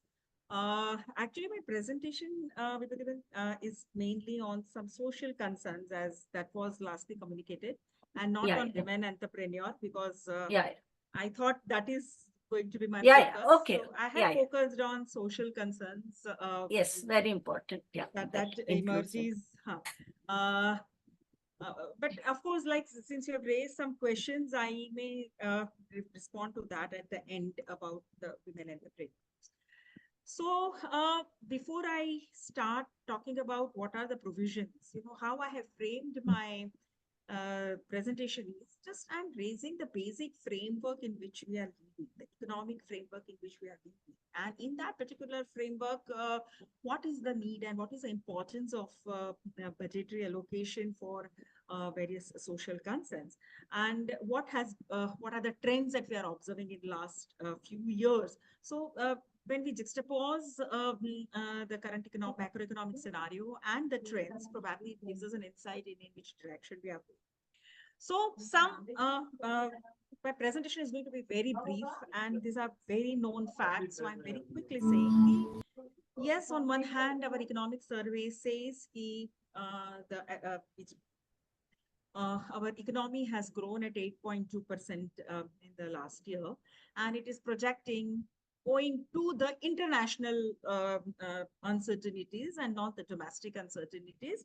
International uncertainties, it is becoming little moderate in projecting the next coming years GDP growth at around 7%. Now, when we talk about GDP, GDP basically has four components: consumption, investments, government expenditure, and national net exports. And when we try to see that out of these four components, which component has grown fast, and what does that mean? So when we see about C, that is the personal final consumption expenditure, PFC, the growth of that is only 4%. That means out of the 8.2% overall GDP growth rate, the consumption, which is the largest component of the GDP, has grown only by 4%. The consumption is one component in GDP which actually reflects the population's participation or their well-being and their buying capacity and their earnings in the economy. So if you want to understand that how an average citizen economic condition is, probably out of this four component, it is the C which gives us that particular idea. That means that 8.2% of the GDP, there is a discrepancy between 8.2% growth rate in the overall GDP, which comprises of C, I, G, and Annex, whereas C is growing only at the 4%. Against that, I, that is another important component, that is investment, that is gross final capital formation, that has grown at 9%, much higher than the GDP growth rate. Whereas government expenditure, which used to be around 2.1%, has grown at 2.5%, probably because there is a lot of debt, there's a lot of money going in the debt repayment, and against that, the government is also spending a lot of money for many other things. So probably there is a marginal rise in G, and Annex as usual is a negative. So if we focus on these two, this gives us an idea about exactly where the growth comes from. The growth basically comes from the heavy investment that is taking place in the country, and not by the individual people who are contributing to the economy. Having said that, this leads us to, gives us an insight in understanding the pattern of our economic growth, which obviously, as widely discussed, is talking about, is showing the high income inequality. The Paris-based World Inequality Lab recently has also shown that around, when we talk about income and wealth shares in the country, so only 1% of the Indian owns 22.6% of income and 40.1% of the wealth. These are now the known fact. So this shows how unequal distribution and how this inequality is growing. The recent, just before election, when Prime Minister Garib Kalyan Anna Yojana, which said they are going to feed 81 crore, that is almost 2/3 of the population for the coming next year, also gives us an indication the misery and the dire situation in which a large number of population are living. Why I'm saying all this when we are talking about budget? That is because when we talk about budget, one of the important policy objective of fiscal policy is to attain distributive justice by redistribution of the income. That means taxing high income people and distributing it to the poorer and the underprivileged segment of the society. So when we talk about the India's tax structure, we see that the 48.5% of the revenue comes from the indirect tax, which is highly regressive in nature. even the countries where the inequality is not so drastic as India is, like OECD countries, where also the percentage of the proportion of the indirect tax is only 30 to 35%. It ranges between them, right? If you look at the direct taxes, right, which are supposed to be progressive in nature, the higher the income, higher the tax that you pay. Even in that, the corporate tax, which is the most high generating GDP, where the growth is the maximum, their contribution is only 17%, whereas the personal income tax contribution is 19%. That means the direct taxes, which are supposed to be progressive, are also not truly progressive. So, having said this, that means our fiscal structure is not very conducive or not very supportive to the section of the society which requires a support, right? And that is what brings us to talk about what is happening into various social sector on which a large proportion of Indian depends on, right? So if we look at again that, yeah. So when we talk about, again, how do we measure why people are not able to cope up? Again, that is reflected in the unemployment rate, which is 8%. Good part of this budget is for the first time, it is almost, it is acknowledged by the government, it is acknowledged by the policymaker that unemployment is a serious concern. And so the economic survey as well as the finance minister's speech both actually openly acknowledges this and focuses the policy measures towards that. How effective they are going to be are already concerns have been raised by the previous speaker. I'm not going to focus on that. I'm still talking about the inequality that this has. So since we are living in a society where the economic benefits are being appropriated by a very small segment and large number of population requires support from the government, government do say that out of the total 9 priority area, human resource development and social justice is our priority. And accordingly, it do allocate 56,501 crores of rupees. That is approximately 2% higher than the last year's allocation. But this is in monetary terms. That means if in the last year's average inflation has been 4%. So if we adjust this with the inflation rate, then it will be in a real terms, this budget allocation is lower than, will turn out to be lower than what it has been last year. I have not calculated what exactly in the real terms it might be, but it is obvious it has grown at 2%, inflation is rising at 4%. So obviously it has devalued the allocation that it comes. Here are some interesting data, right? Comparing budget estimate of the budgetary allocation last year, the estimated budget, the revised estimates, and these are this year's budget. So we have these 3 columns. And when we talk about education, we see there is a rise this rise is showing the column 2 and the difference between column 2 and column 3. Budgetary allocation has increased, skill development and entrepreneurship. This has increased very, very significantly. Sorry. This has increased very, very significantly. But in rest of the sector, the rise is very, very small. But more interestingly, what is the difference between the estimated budget allocation and the revised allocation? And as we can see that except for education, rest of the all area, the revised estimates of the revised budget is negative. That means whatever was allocated is not spent, right? So in terms of health, it is minus 8,637. In tribal affairs, it is minus 4,856. I mean, of course, this runs in crores. So this is a significant gap between what originally was allocated and how much money it is spent. That means whatever the numbers we are given in the budget, not necessarily portray the right picture in which government is actually leading this particular sector. In almost every sector, we see that the allocation, even the allocation is declining. If we take a long term, if we don't compare the 2 years, just the budget allocation of this year compared to last year, and take a little longer terms trend, we see that almost in most areas which are of a concern, but budgetary allocation of government has continuously gone down as a percentage of the total budget, right? Manarega, say, even the food subsidy, though the amount of food subsidy which has been spent in last 3-4 years is very high, but despite of that, compared to 15-16, that proportion has gone down. So even including education, that proportion has gone down.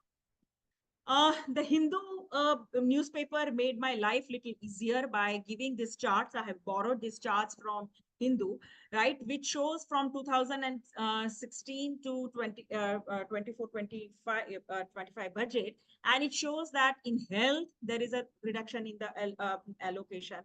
I can't read this. Right, even in education it is less. Old age pension, which Mr. Mishra was talking about, has also gone down. Widow pension scheme has also gone down. Ayushman Bharat has remained consistent in last 3 years. That is a insurance based health scheme. Otherwise, all these major schemes allocation has gone down. If we yeah, so in health, in social school education, the percentage has gone down. Social welfare, the percentage has gone down. Manarega has gone down. All these major heads on which we are spending the budget, I mean, that has gone down. Though they are very, very minor, and despite of that, that proportion is going down. If we are talking about the social sector, obviously the SC/ST budget needs to be talked about, because they need the maximum support, because even after 75 years of independence, they're still struggling to be mainstream. And as we see that for neither SC budget or not the ST budget, there is a significant rise in that. Worse than that, I was just referring to side by Dalit organization, and they mentioned that there is zero allocation for National Scheduled Caste Finance Development Corporation and National Safai Karmachari Finance Development Corporation. There is no allocation. And these are very, very crucial schemes for supporting, their small businesses as well, and supporting them otherwise economically. And as it has been discussed by my previous panelists, that the post-matric scheme allocation has also for SC has slightly reduced, though for ST it has slightly come up. Yes, a positive note, Eklavya school allocation has increased, and which is a good thing. But otherwise, overall picture shows us that though even we talk about social inclusion as one of the priority, but that is not reflected in our trends, the way in which we are spending money. Yes. So, gender budgeting. Yes, the allocation of 3.2 lakh crore is highest so far in the gender budgeting. The maximum amount of that is shown in the Manarega, and the total allocation for Manarega actually has gone down. So how to decipher these still is another academic exercise. How to actually understand this number game. Good thing what has happened is there are two important good things, as long as the women, the gender budget and the initiatives that they have talked about on the women is. Number one, they have identified that women's participation, labor force participation is low, and there are two important reasons that they are addressing. Number one, because of a poor skills of the women, because they remain in the traditional segment, women are, just going out of the labor force, because there is not much demand for this traditional skills. So there is, in the Skill India program, there is a lot of emphasis on giving skills related to the STEM sector, that is a science, technology, engineering, and maths. So probably there is this acknowledgement how much money will go for that and how effective it will be. It's a different story altogether. And but at least there is this acknowledgement. And second very important acknowledgement is that there is an investment in the care economy. And because a care economy in the rural area is like one of the important constraints women are not able to go out and participate because childcare or the old age people's care becomes a very crucial responsibility for women. That particular fact is been acknowledged and the money has been allotted for crèche. They are planning to have 17,000 crèche across the country, and for that 2,300 crores rupees are allocated. Of course, this is a first step and there is a long way to go, and so but at least there is an open acknowledgement about this, which is a good sign. So in short, the social sector allocations are probably in terms of numbers are marginally higher when we do not adjust them with inflation. But in general, they show a declining trend, and which is a serious concern towards our commitment towards a inclusive growth. So, and this budget is also saying nothing much about these areas of concerns. Thank you.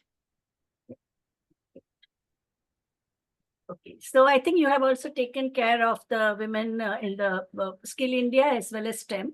So I think we can turn to Deepa Pawar, who is working with the nomadic tribes, and she is also working in the area of education, empowerment and mobilization. So Deepa ji, आप ये budget में ये budget के बारे में आपके विचार बताएंगे?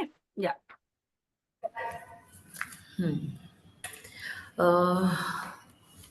ओके, हाँ, मेरा आवाज सुनाई दे रहा है विभूति जी? अच्छे से ओके। सुनाई दे रहा है। तो सबको जय भीम और जिंदाबाद। जब से निर्मला सीतारामन जी ने बजट पेश किया है, इंटरनेट के समय पे भी हम बात कर रहे थे, और जब उन्होंने इतना 1.25 घंटा 1.5 घंटा जो बजट पेश किया, हम काफी ढूंढने की कोशिश कर रहे हैं कि जो nomadic denotified tribe, migratory tribe, unorganised sector में काम करने वाले लोग, जो काफी लेबर फोर्स के साथ जुड़े हुए लोग हैं, उनके लिए बजट क्या बताने की कोशिश कर रहा है। तो काफी बिटर ट्रूथ मुझे लग रहा है कि बताते हुए एक्चुअली दुख लग रहा है, क्योंकि ये बजट अभी सामने भी आ गया है। तो बजट के नंबर्स और सारी चीजें तो हमारे सामने है, जो कई रिपोर्ट्स में और हमारे प्रेजेंटेशन में भी सामने आ रही है। मुझे एक दो चीजें बहुत इंपॉर्टेंट लग रही है कि सरकार के आखिर पॉलिटिकल विल क्या है, उनकी राजकीय इच्छा शक्ति क्या है, वो किन के साथ खड़ा होना चाहते हैं, वो किन के लिए ये बजटरी प्रोविजन लेके आए हैं। तो जितना आर्टिकुलेट करने की कोशिश की, कुछ मुद्दे हैं मेरे पास छोटे मोटे, जितना आर्टिकुलेट करने की कोशिश की, उसके अंदर जो सबसे पहली जो मेरी कम्युनिटी है, नोमैडिक एंड डिनोटिफाइड ट्राइब, काफी शॉकिंग नहीं लगा, ये एक्सपेक्टेड ही था, क्योंकि ये बहुत ही uncount community political decision maker के भी कॉन्टेक्स्ट में है, कि उन्होंने डीएनटी बोर्ड को 5 करोड़ रुपीस दिया है। और मैं सोच रही थी कि अगर हमारा पॉपुलेशन कुछ 10 करोड़ या 11 करोड़ के आसपास भी है, तो क्या गवर्नमेंट हर डीएनटी पर्सन को 1 रुपया या 8 आना देना चाहता है? उनका बजट, आवाज आ रहा है? आ रहा है, अच्छे से आ रहा है। हाँ, तो डेवलपमेंट एंड वेलफेयर, अच्छा मेरे सामने ही है। तो development and welfare board for denotified और नोमैडिक सेमी नोमैडिक कम्युनिटीज के लिए 5 करोड़ का बजट करना, मुझे लगता है काफी हिम्मत है इस सरकार की। और जो नोमैडिक डिनोटिफाइड लोग नेशन वाइड ओबीसीज में आते हैं, कुछ एनटीज में आते हैं, कुछ एसटीज में आते हैं, ना ही सेंट्रलाइज आइडेंटिटी है, लेकिन अगर फिर भी रेंके कमीशन के दौरान भी देखे कि हमारा 10 से 11% अगर पॉपुलेशन है, तो 5 करोड़ का बजट एनटी एससी और इन कम्युनिटीज को देना, ये थोड़ा मुझे काफी मजाक लग रहा है। सोशल जस्टिस एंड मिनिस्ट्री ने जो सीड का इंटरिम बजट में भी हमने थोड़ा सा डिस्कस किया था, उसका बजट जो है वो 15 करोड़ के आसपास भी पर ईयर खर्च नहीं हो पा रहा है। तो मेरे दिमाग में आ रहा है कि बजटरी प्रोविजंस के साथ इंडिकेटर, प्रोसेस, एग्जीक्यूशन, जिसे हम कहें कि इवोल्यूशन और मॉनिटरिंग, एग्जीक्यूशन के मेथोडोलॉजी क्या होंगे, कौन करेगा, कौन से कमिटीज होंगे, कौन से ऑर्गेनाइजेशंस होंगे, इसके बारे में क्लैरिटी कौन दे पाएगा? क्योंकि बजट इसी तरह से बहुत कम खर्च होंगे और धीरे धीरे लैप्स हो जाएंगे और अगले साल लगेगा कि इन कम्युनिटी को और समुदाय को जो है वो बिल्कुल भी जगह नहीं है। National commission for schedule tribe का इकोनॉमिक टाइम्स में अगर हम देख रहे हैं तो 38 करोड़ का बजट है। तो ये बजट के जब स्मॉल नंबर में देख रही हूँ तो बार बार वही डिमांड फिर से आ रहा है कि गवर्नमेंट को पता है हमारा पॉपुलेशन कितना है, हम कितने नंबर में इस देश में रहते हैं, और अगर पॉपुलेशन पता है तो इतने स्मॉल साइज बजट हम कहाँ पे यूज करेंगे, हमारे डेवलपमेंट और एग्जिस्टेंस के लिए ये कहाँ पे काम आएंगे, इसके लिए अवेयरनेस मुझे बहुत ही कम दिख रहा है। बैकवर्ड क्लासेस के लिए 21 करोड़ का बजट दिया है। बहुत ही स्मॉल साइज बजट है। इसके अंदर मैं कहूँगी कि मतलब सच में डेवलपमेंट तो आप छोड़िए, लेकिन आपको अगर कोई बेस भी बनाना हो तो वो इसके अंदर नहीं बन सकता है। सारे लोगों जैसे कह रहे हैं कि ये बजट जो है वो स्किल के ऊपर बहुत ज़्यादा फोकस्ड कर रहा है, वो कंपनीज के अंदर इंटर्नशिप दे रहा है, वो कंपनी को जो है वो पर पर्सन कुछ 3000 रुपीज़ वगैरह दे रहा है, मैन्युफैक्चरिंग को काफ़ी जो है प्रमोट कर रहा है। तो इसका अगर मोटा मोटी एक अर्थ निकालेंगे तो काफी लग रहा है कि कैपिटलिज्म और कंपनी को कहाँ से फायदा होगा, कंपनीज का कहाँ पे इन्वेस्ट करेगी, कंपनी के लिए क्या राहत रहेगी। तो एक कैपिटलिज्म का जो वर्ड है, जो एक क्लासिस्ट सोसाइटी से आता है, वहाँ पे जो हम तोड़ने की कोशिश कर रहे हैं, बिल्कुल स्किल डेवलपमेंट ज़रूरी है, काफ़ी इंडस्ट्रीज में हमारे एंट्रेंस होने ज़रूरी है, हमारे डिस्कोर्सेज ज़रूरी है, लेकिन बाकी का जो एक डिग्निफाइड जिसे हम कहे अप्रोच होना चाहिए, सोशल जस्टिस का अप्रोच होना चाहिए, वो काफ़ी लैक नज़र आ रहा है कि कंपनी का मैन्युफैक्चरिंग बढ़े, कंपनी के अंदर 5000 के स्टाइपेंड के ऊपर लोग काम करें, तो इसको हम social security, safety, social justice, dignified process के इसके अंदर इसको क्या हम मार्किंग कर पाएंगे, वो समझ में नहीं आ रहा है। हमारे कई साथियों ने उनके भी प्रेजेंटेशन में बोला जो कि ड्रोन दीदी जैसे स्कीम है। मैं सोच रही हूँ कि जहाँ पे एग्रीकल्चर सच में हमारे इंडियन फार्मर्स को नेचुरल एग्रीकल्चर सिखाने की ज़रूरत है, वो कौन सिखाएगा, कौन सी कंपनी सिखाएगी, जो ड्रोन बनाएंगे वो कौन सी कंपनी सिखाएंगी, उनके ऑर्डर्स किसको मिलेंगे, इसके अंदर एम्प्लॉयमेंट जनरेशन जो है वो ग्राउंड कम्युनिटीज का किसका होगा।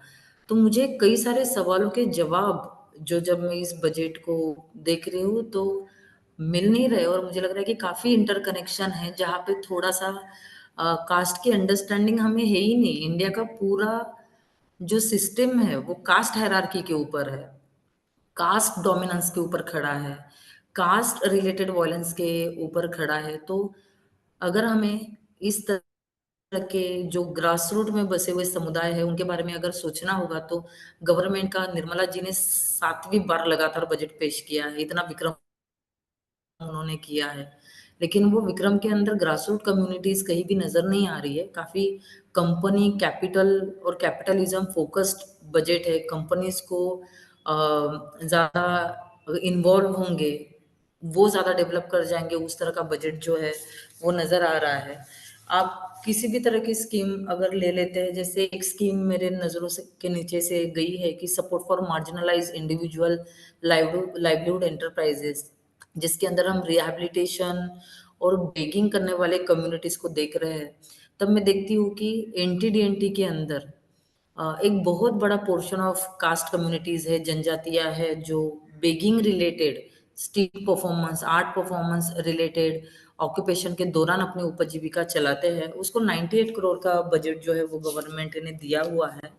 काफी दुख की बात हो रही है, जो दलित मूवमेंट्स ने भी काफी आवाज उठाया इसके बारे में, वो बात कर रहे हैं कि सफाई कर्मचारी वेलफेयर को हम कैसे 0.01 का बजट मुहैया करवा सकते हैं। क्या यहाँ पे सोशल जस्टिस की कोई भी एथिकल रिस्पॉन्सिबिलिटी नहीं है कि हम इतने ज़्यादा स्कैवेंजिंग और मैनहोल में अपनी जान गंवाने वाले लोगों की जिसे हम कहे कि नंबर है, लेकिन 0.01 का बजट देना ये सच में किसी कम्युनिटी का एक तरह से मतलब सेंसिटिविटी बहुत कम नज़र आ रही है। यहाँ पे दलित कम्युनिटी ने तो दलित कम्युनिटी और ऑर्गेनाइजेशंस ने बोला है कि नंबर के अंदर अब भी कितना डिफरेंसेस है। तो विभूति जी, मुझे कई चीज़ें ऐसे लग रहा है कि एक तो सरकार की मंशा क्या है, सरकार किसके साथ खड़ा है, वो किसकी वकालत कर रहा है। मिडिल क्लास के बारे में हम काफ़ी सोच रहे हैं कि इनकम टैक्स के अंदर, स्टैंडर्ड डिडक्शन के अंदर इतने चेंजेस हुए हैं, 15 लाख के बाद आपको 30% टैक्स भरना है, या 10 से 12 लाख का इनकम है तो इतना परसेंटेज टैक्स भरना है। और मिडिल क्लास के बारे में बात भी हो रही है, जो ज़रूरी ही है, क्योंकि टैक्स पेयर एक लार्जर कम्युनिटी है वो। लेकिन मैं सोच रही हूँ कि जो टैक्स पे करने के भी इनकम क्राइटेरिया के अंदर नहीं आते हैं, जो लोन के अंदर फंसे हुए हैं अपने सिंपल फूड ग्रेन्स चलाने के लिए, तो जिनकी इतनी मंथली आय या एनुअल आय कम है, जिनके पास रोजगार ही नहीं है, उनके अपलिफ्टमेंट के लिए खास कुछ मेरा बहुत एक्सपेक्टेशन था कि ये इलेक्शन बहुत ही, जिसे हम कहे कि एक बहुत ही कम्पिटिटिव इलेक्शंस हुए हैं। और यहाँ पे बजट को देखने का नजरिया आम लोगों का था कि इतने कंपटीशन के पास सरकार अपनी जगह बनाएगी बजट को रिप्रेजेंट करते हुए, कि हम इतना इंटरसेक्शनल, इंक्लूसिव और जस्टिस की ओर लेके जाने वाला बजट बनाएगी कि लोगों को वो देखकर ट्रस्ट बिल्ड होगा। लेकिन मुझे लगता है कि ये बजट की बड़ी गलतियां हुई है कि लोगों का ट्रस्ट वो फिर से खोने वाले हैं, क्योंकि ग्रास रूट की जो मेजर पॉपुलेशन है, उनको मिरर में कुछ दिखाई नहीं दे रहा है कि हमारी भूख, हमारा रोजगार, जैसे हम देख रहे हैं कि एजुकेशन लोन के अंदर भी सब्सिडी दी गई है, लेकिन गवर्नमेंट स्कूल्स के लिए, आश्रमशाला के लिए यहाँ पे किस तरह के मतलब प्रोविजन जो किए जाएंगे। ओवरसीज स्कॉलरशिप के बारे में भी हमारे किसी साथी ने बात की। वहाँ का बजट तो देखते हुए मुझे लग रहा है कि अगर ये बजट कुछ एसटी पॉपुलेशन के लिए 10 करोड़ है, एससी पॉपुलेशन के लिए 23 करोड़ है, ओबीसी के लिए 58 करोड़ है, इसके अंदर कितने यूथ पढ़ेंगे? इसको पॉपुलेशन से मल्टीप्लाई अगर करेंगे तो नेशन वाइड के हम 10, 12, 20 बच्चों की बात कर रहे हैं ओवरसीज स्कॉलरशिप के अंदर। अगर हमें फॉरेन रिलेटेड स्कॉलरशिप की बात करनी है तो वहाँ पे कितने एससी एसटी के बच्चे पढ़ेंगे इन स्कॉलरशिप्स के अंदर?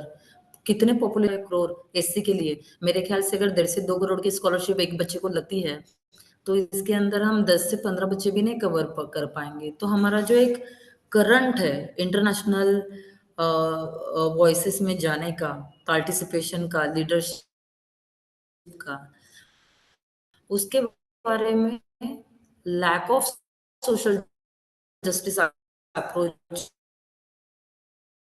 मुझे बहुत नजर आ रहा है। मैं तो एंटी नोमैडिक डिनोटिफाइड ट्राइब की तो बात भी नहीं कर पा रही हूँ, क्योंकि मुझे कहीं भी वो उस तरह से नजर नहीं आ रहा है। वो इंक्लूसिविटी कहिए या वो इंटरसेक्शनलिटी कहिए, वो नजर नहीं आ रही है। लेकिन अगर एससी और एसटी की भी बात करें तो कितने बच्चे हम इन स्कॉलरशिप्स के अंदर भेजेंगे, और कितने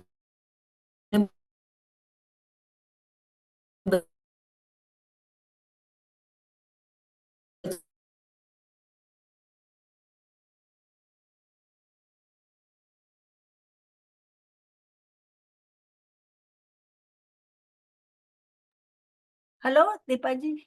Hello, we have lost you. Hello.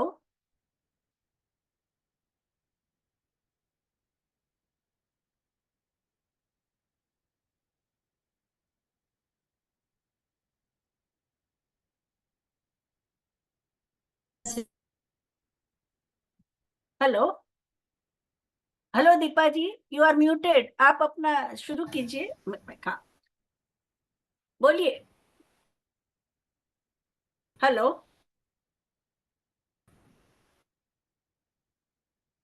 Deepa जी ने हमारे सामने बहुत ही दमदार बजट एनालिसिस रखा तो है और प्रश्न भी लगाए। हाँ, बोलिए बोलिए। बोलो बोलो बेटी। तो विभूति जी, मैं जब सोच रही हूँ कि सारे ही देश के अंदर जो भी नागरिक रहते हैं, उनके हेल्थ की जिम्मेदारी किसकी होगी? वो कंपनी की होगी, क्या वो सरकार की होगी? हमें सरकार की फैसिलिटी तक पहुंचना है तो कंपनी के दरवाजे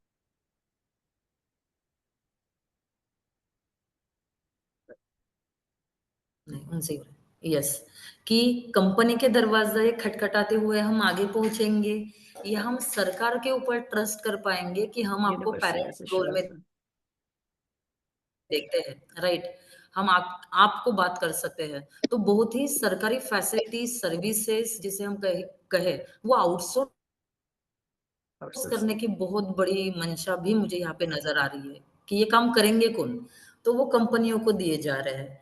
और थोड़ा सा बैकग्राउंड रिसर्च करने के बाद मुझे समझ में आ रहा है कि जैसे वाटर ट्रीटमेंट के 100 सिटीज लार्जर सिटीज के अंदर जो सैनिटेशन एंड सॉलिड वेस्ट के अंदर जो बजट है जो 100 सिटीज के अंदर किए जाएंगे, एक आर्टिकल नजरों के नीचे से गया जहाँ पे टॉप कंपनीज उस तरह के प्रोडक्शन के अंदर कंपटीशन कर रही है जिसके अंदर जिसे हम कहें अंबानी और इस तरह के कंपनीज के नाम हैं, राइट। तो ये जो प्रोडक्ट होंगे, ये जो वाटर ट्रीटमेंट की कंपनी को जिसे हम कहें कि कोलैबोरेशंस होंगे, उसके अंदर ग्रास रूट एससी एसटी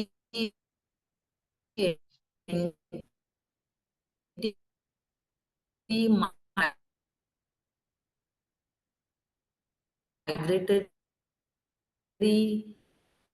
प्रकल्पग्रस्त ये सारे लोग क्या अचीव कर पाएंगे, मतलब इनका शेयर होल्डिंग क्या होगा, इनको कम नजर आ रहा है काफी हाँ दीपा जी, आपने बहुत ओके ही महत्व के प्रश्न खड़े किए हैं और आपने आपके पीपीटी में आपने जो महत्व की जो समुदाय छूट गए हैं, जो हाशिए में रहे हैं, उनके सवालों को बहुत ही मजबूती के साथ आपने बाहर लाया है। और ये बात कि सरकार की मंशा क्या है, क्यों इतना अपमानजनक एलोकेशन हुआ है, यूनिट कॉस्ट भी इतनी कम आती है। तो अभी हमने बहुत ही आप सभी सातों लोगों ने इतने दमदार प्रेजेंटेशन दिया है। So now the floor is open for discussion. Reith, you can invite questions. Yes. So the floor is open for questions from the audience. If anyone has a question, you can raise your hands or type in the Q&A box.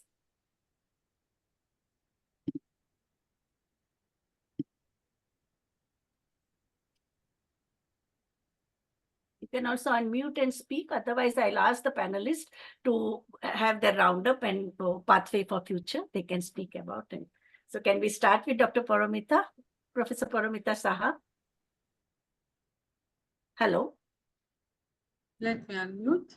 Can you summarize your points in 2 minutes? Yes, ma'am. Yeah. Do you have anything to say about the pathway for future? Yes. Yeah. Actually, I was mesmerized by all the presentation that has been made and so many important points that has been raised.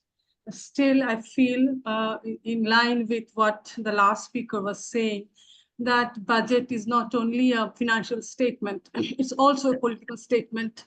I started with that statement that it shows with whom the government is staying and what their priorities are.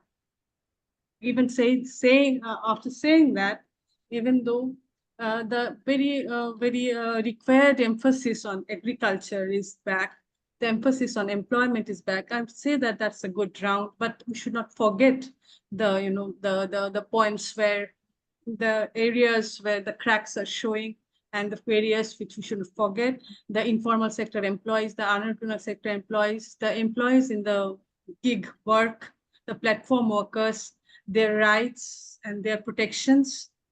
And I also feel finally that the importance of public intervention still remains in generating employment, in providing healthcare services and education. And this cannot be, handed over to a corporate world entirely. That's what I feel should be the final.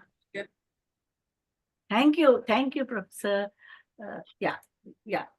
Now I request Professor Manimekalai. Yeah, thank you.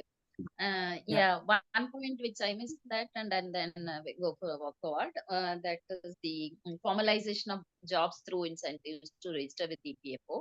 That is a good move, but at the same time, it is linked to the response to industry. That is the bothering aspect where government-sponsored internships, there is a 2 lakh crore for 5 years allocated, but it is linked to the response of the industry. That is one where the private sector to meet the subsidy scheme from their CSR.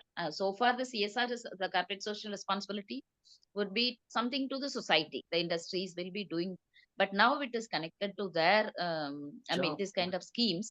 And that is the point which it's very difficult for them, or we are drawing, they will definitely withdraw in the name of incentivizing all these things. So that is one concern which I wanted to say, but and thanks to this there is a slight increase in gender budgeting, so the kind of voices from the women's groups, women's organizations heard of, and there is an inclusion of part C also in this budget. It was only part A and part B, and of course Kerala, Tamil Nadu government, etc. were doing that already. So 3 important takeaways or kind of communicating as far as this budget is concerned. One is that the special focus on the marginalized in terms of particularly the migrant workers and victims of natural disasters and the riverbank dwellers, etc. They are the most vulnerable, apart from the other marginalized. So their life is always under threat, and something has to be done to capture their need, cater to their needs. And second, in the name of providing infrastructure and other basic needs, and of course the livelihood and food security strengthening through PDS, because now that is also under threat, and enhance employment with long-term sustenance, like providing incentives or other issues would be serving the short-term purposes. But that immediate needs is of course required, but at the same time with the long-term sustenance, whatever the employment strategies or livelihood strategies. Thank you. Thank you, Professor Manimekalai. You have answered the question raised by Madam Sulochana. What more could have been done for low-income women in this budget, which has been missed out, and that to help these women to manage their household expenditure, especially when not much support is there from the male partners. And now I think now we are also at the Mr. Raghuveer Kelkar has asked question on climate change. I'm sure Dr. Aditi Kapoor, you have read it. It is there in the chat box. Preet, you can, tell. Yes, ma'am. Raghuveerji, do you want to go ahead and ask your question, or should I read it out loud? Yeah, please.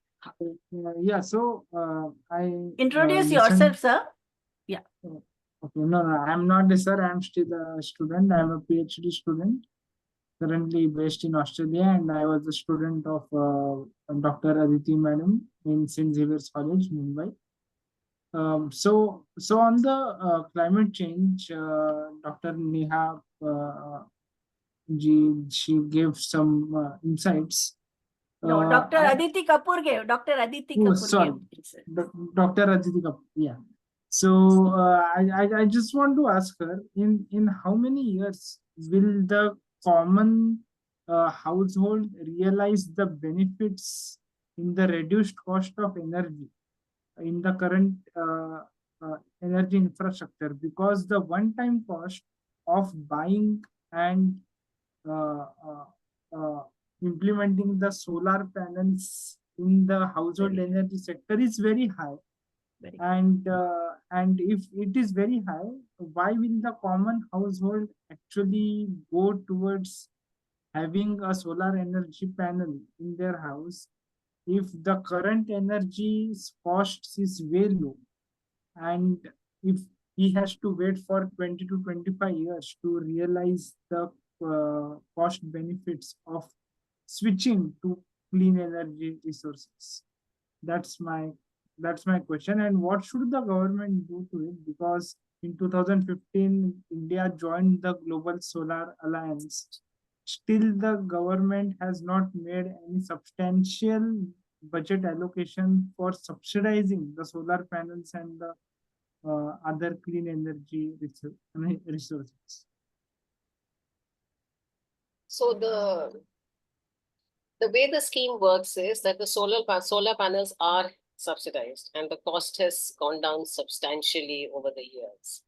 And it doesn't, so the panels, if you put, it will be highly subsidized, and you can get zero bill from the first year itself. And whatever extra solar power is generated on your rooftop, you can sell it to the local grid.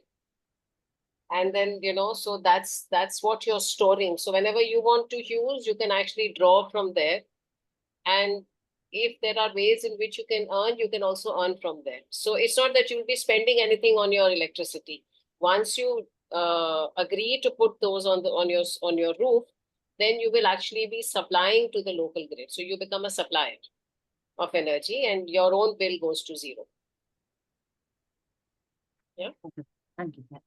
Now you're summing up, Dr. Aditi. Yeah. My summing up? Yeah.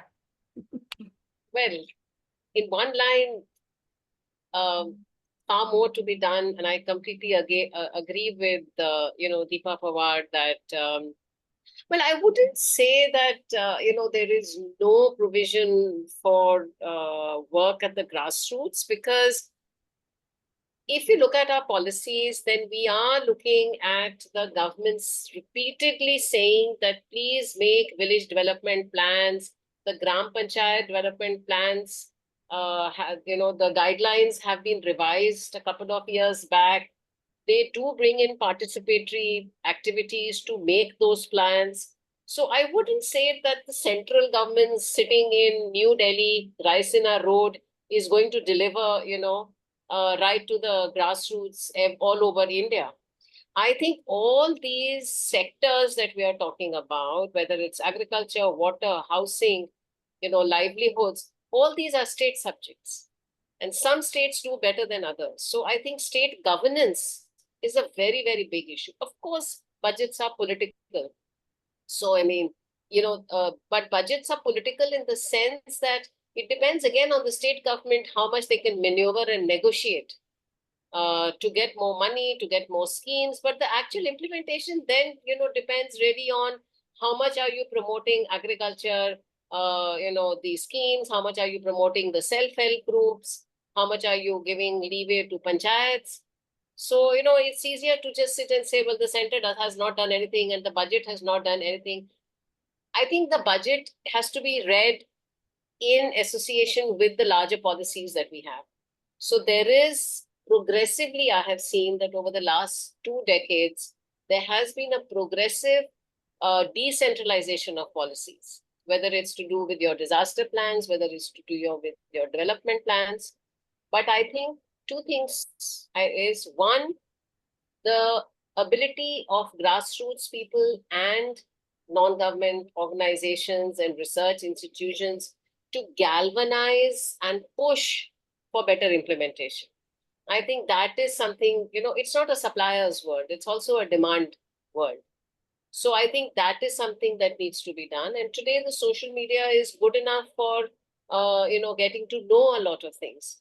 So I think, and I don't want to sound political by saying, man ki baat hai, ya ye hai, wo hai, but the man ki baat, the Twitters, the Facebook, all this shows that actually a lot of is there on social media and everybody has their cell phones. So I think there's a lot more that needs to be said rather than just confine ourselves to the union budget. So I think that's what I'd like to say. So of course, lots to be done. And, as a gender enthusiast, I can just cry myself to sleep, but I think there's a lot that we can do.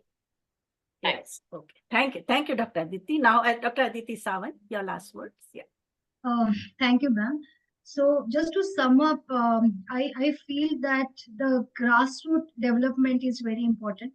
And I feel that education sector has a larger role to play. And during my presentation, I mentioned that education has to, the overall structure of the education system has to be changed or has to undergo change. And more of vocational and professional training is required. It's not just job oriented, but at the same time, developing that tendency or the mindset where you can start your business, that entrepreneurship skill development. No doubt government is working on that line. Like some funds are also allocated, but when you look at the grassroots level, what is happening, the society is not ready to take the change because the training is not imparted. The education system is not designed in such a way that we can start our own business immediately. And that's why when I look at the agriculture sector, where on one hand we are facing problems of farmer suicide, it's a result of so many things. It's not just that education or the things, but they are not getting the right price for their food product, and at the same time they are not having the access to the market.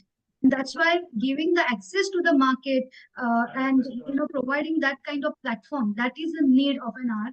And in this budget, I find that that kind of extension service or the expenditure on the extension service is missing. And that's why I said that this budget is a bandage budget, like giving some relief here and there, but not solving the fundamental issue. Yeah. Thank you. Okay. Thank you, Dr. Natesan. Now, Dr. Neha Shah. Yeah.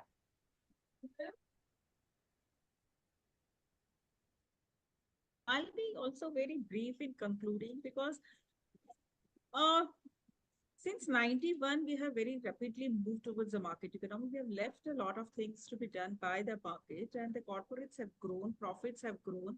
But along with that, we also know that the income inequality has also widened. So, and when we talk about the fiscal policy, the role of fiscal policy is always very limited. It is just one aspect of the total policy. It cannot do the revolutionary change. But most important role of the fiscal policy is that it involves government expenditure. Now, when a lot of things are being left to market and a lot of responsibilities are given to the market, I think the focus of the fiscal policy these days should be towards the segment of the society who are left behind in the train of the development. So in terms of, empowering them by providing, skilling them, providing them education, providing them the good health, and as well as integrating them with whatever the mainstream development that is taking place. Because if that is not the focus, in that case, this gap is going to widen. Market is not going to take care of that. Market is going in a direction, and it has been seen very clearly, the market is going in a direction where there is a concentration of economic resources. So fiscal policy can play this very important role in integrating the need of the people and trying to bring them into the mainstream. So I think there should be focus of the budgetary policies, especially the expenditure aspect of government towards this aspect. So thank you, Dr. Neha Shah. Now, Sailesh Mishra ji. Yes, I would like to end with as a senior citizen, we expect empathy. We don't want sympathy from our lawmakers. We need to look beyond subsidy. We need to look beyond Tirth Yatras, and we look beyond symbolic distribution of assistive devices. We need constructive action plan with budgetary allocation for senior citizens. This decade is very crucial for India. If we don't look beyond youth, we will create our golden asset as a liability. Look at Japan, China, EU. They are struggling to look after their older people. So we don't need slogans. We don't need announcement. We need concrete steps to safeguard our old people, their security, human rights, dignity of 149 million. We believe as an organization and joint action committee, unless you have single nodal agency, like single nodal department, like we are demanding National Commission for Senior Citizens or the ministry to look after 149 grandparents. Otherwise, we'll continue to have step motherly treatment. Remember, we all will grow old, and by 2050, there will be 375 million seniors. We all need Vikshit Bharat, but not without our old people. Leave no one behind. Thank you. Thank you. A very powerful statement, Mr. Sailesh ji. Now, I think the last word, our superstar, Deepa Pawar. Okay? Yeah, Deepa. Okay. Yeah. Budget देखकर तो हम superstar नहीं लग रहे वैसे विभूति जी। नहीं, बोलिए। हमारे स्टार बहुत अंधेरे में है। और जैसे हमारे कोई साथी भी बोल रहे कि ऑब्वियस है कि दिल्ली में बैठ बैठकर हर चीजें नहीं हो सकती है, लेकिन दिल्ली में बैठकर बहुत कुछ चीजें होती है, ये भी नकारा नहीं जा सकता है। केंद्र सरकार के पास हम बहुत अपेक्षाओं से देखते हैं। केंद्र सरकार के हाथ में एक लार्जर पावर है, कई इंस्टीट्यूशन ऑफ पावर है। तो मैं अपने लास्ट वर्ड में 2-3 चीजें ब्रीफली कहना चाहूंगी कि हमें टेम्पररी डेवलपमेंट नहीं चाहिए, तो सस्टेनेबल डेवलपमेंट चाहिए। हमें लेबर फोर्स में लेकर मैन्युफैक्चरिंग इंडस्ट्री में लाकर कुछ अच्छी चीजें तो जरूर होगी, लेकिन इंटेलेक्चुअल जो हमारे स्पेसेस है, हमारे एजेंसी है, उसको हम क्लेम कैसे कर पाए, ये सरकार का भी उत्तरदायित्व है। जो संविधान उन्हें कहता है, जो ह्यूमन राइट पर्सपेक्टिव उन्हें कहता है, उद्योगपतियों को क्या जरूरत है, उसके अनुसार स्किल डेवलपमेंट होंगे। तो यहाँ पे जो स्किल्स है उसको यूटिलाइज किस तरह से किया जाएगा, या उसके लिए ब्रिज या पाथ किस तरह से बनाए जाएंगे, वो भी काफी ज्यादा जरूरी है। एट्रोसिटी के बारे में मैं अपने बात में बोलना थोड़ा सा स्किप कर गई, लेकिन एट्रोसिटी एक्ट के दौरान 550 इम्प्लीमेंटेशन और एग्जीक्यूशन के लिए 550 करोड़ का बजट है। एनसीआरबी का डेटा कहता है कि 4703 2022 में केसेस है पर पर्सन। अगर हम 2 लाख या बाई केस 8 लाख का गवर्नमेंट से मिलने वाला जो सपोर्ट सिस्टम है, उसको देखकर तो क्या ये बजट इनफ है?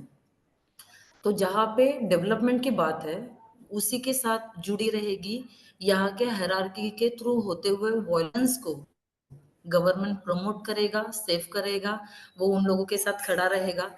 क्लाइमेट चेंज के अंदर भी 4 से 5 इंडिकेटर मैंने देखे, जैसे वो रिएक्टरी कुछ चीजें तैयार करने वाले हैं, वो रिसर्च करने वाले हैं। सबसे बेसिक चीज है कि जंगल मत तोड़ो, आदिवासियों के जो जंगल है वो सेफ रखो। हमारा ऑक्यूपेशन, हमारा एम्प्लॉयमेंट, हमारे रिचुअल्स, हमारा आर्ट सारा जंगलों से जुड़ा हुआ है। तो मुझे लगता है कि आभासी मतलब इक्विटी की आभासी कल्पनाएं तैयार नहीं करनी चाहिए, इक्विटी की ऑथेंटिक और कॉन्क्रीट कल्पनाएं तैयार करनी चाहिए। और मैं यहाँ पे ही रुकूंगी कि कॉन्स्टिट्यूशन की आभासी कल्पनाओं से डेवलपमेंट नहीं होगा, और बजट का वो बहुत ही इथिकल और कॉन्स्टिट्यूशनल रिस्पॉन्सिबिलिटी है कि वो कॉन्स्टिट्यूशन के उत्तरदायित्व और वचनबद्धता के साथ काम करे। वो वचनबद्धता यहाँ पे कम आ रही है, ऑब्वियस हम डिमांड करते रहेंगे। लास्टली मैं कहूंगी कि सारे स्टेट डिमांड कर रहे हैं, तो ऐसा क्या हो गया कि आंध्र प्रदेश और बिहार का डिमांड सबसे ज्यादा चल गया? तो डिपेंड कि पॉलिटिकल कोलैबोरेशन क्या होता है, उसके ऊपर भी डिमांड काफी ध्यान में रखे जाते हैं। तो होपफुली हम कॉन्स्टिट्यूशन अकाउंटेबिलिटी को लेकर आगे बढ़े। थैंक यू दीपा जी। आपने जो बाबा साहेब आम्बेडकर, छत्रपति साहू महाराज, सावित्रीबाई फूले, फातिमा शेख की लेगेसी, जो हमारी विरासत है, जब भी हम सोशल एक्सक्लूजन और सोशल इंक्लूजन की जब बात करते हैं, हमारे दिमाग में इनकी जो एक लेगेसी 19वीं सदी से चली आई है, वो उसको आपने फिर से दोहराया। यहाँ चैट बॉक्स में बहुत renowned economist of north east doctor Archana Sharma ji लिखती है, excellent presentation, like the term bandage budget and Deepa's intriguing question. Do we have to avail government facilities through corporate door? Very important. And the budget is for whom? बहुत ही relevant question आप सातुर. All 7 of you have really enlightened us with very sharp, data-driven and robust analysis. And the important concerns that have emerged is that first is the hunger, the question of how household expenditure. The consumption expenditure data also shows that now consumption, except for Kerala and Tamil Nadu, in none of the states people are able to have more than 2 meals. So they have to skip 1 meal. Another thing is about the whole question of investment in human being in terms of education, skilling, employment, and the well-being of 370 million youth of the country, with special focus on ST, ST, and all others who are at the margin of the economy. Even the schemes meant for rehabilitation of manual scavenger, I think, which has been scrapped, which is extremely objectionable and which is extremely disheartening.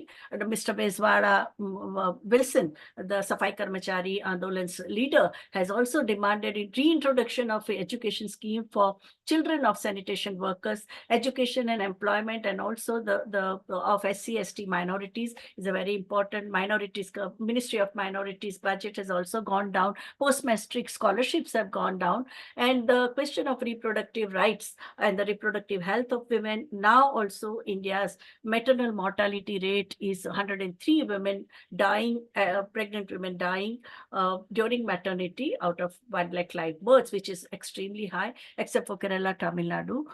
Everywhere this is a very important challenge with the states are facing, and it is in concurrent list. Health is in concurrent list, so I think that has to be the priority.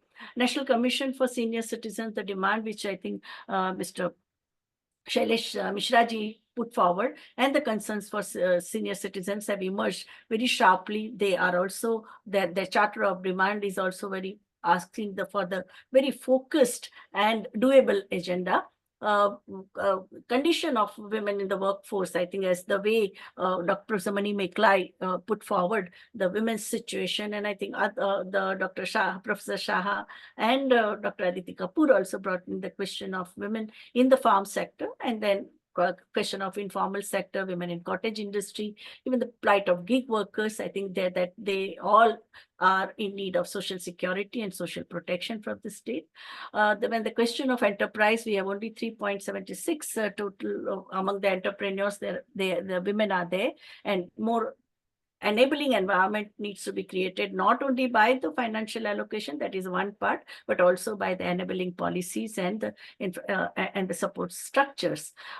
Question of gender-based violence, extremely important. Escalating violence, it has increased. Even according to the official data of National Commission for Women, the variety and intensity of gender-based violence has increased, and for which I think the budget is more or less stagnant. But main thing, the challenge is that non-utilization of funds. So which is very important concern, because whether it's a lack of political will of the bureaucrats or the systems and structures, why doesn't the allocated money for Nirbhaya fund get utilized, or the fund allocated for support to why only 5 or 6 states are providing one-stop crisis center? Why the helplines are not working?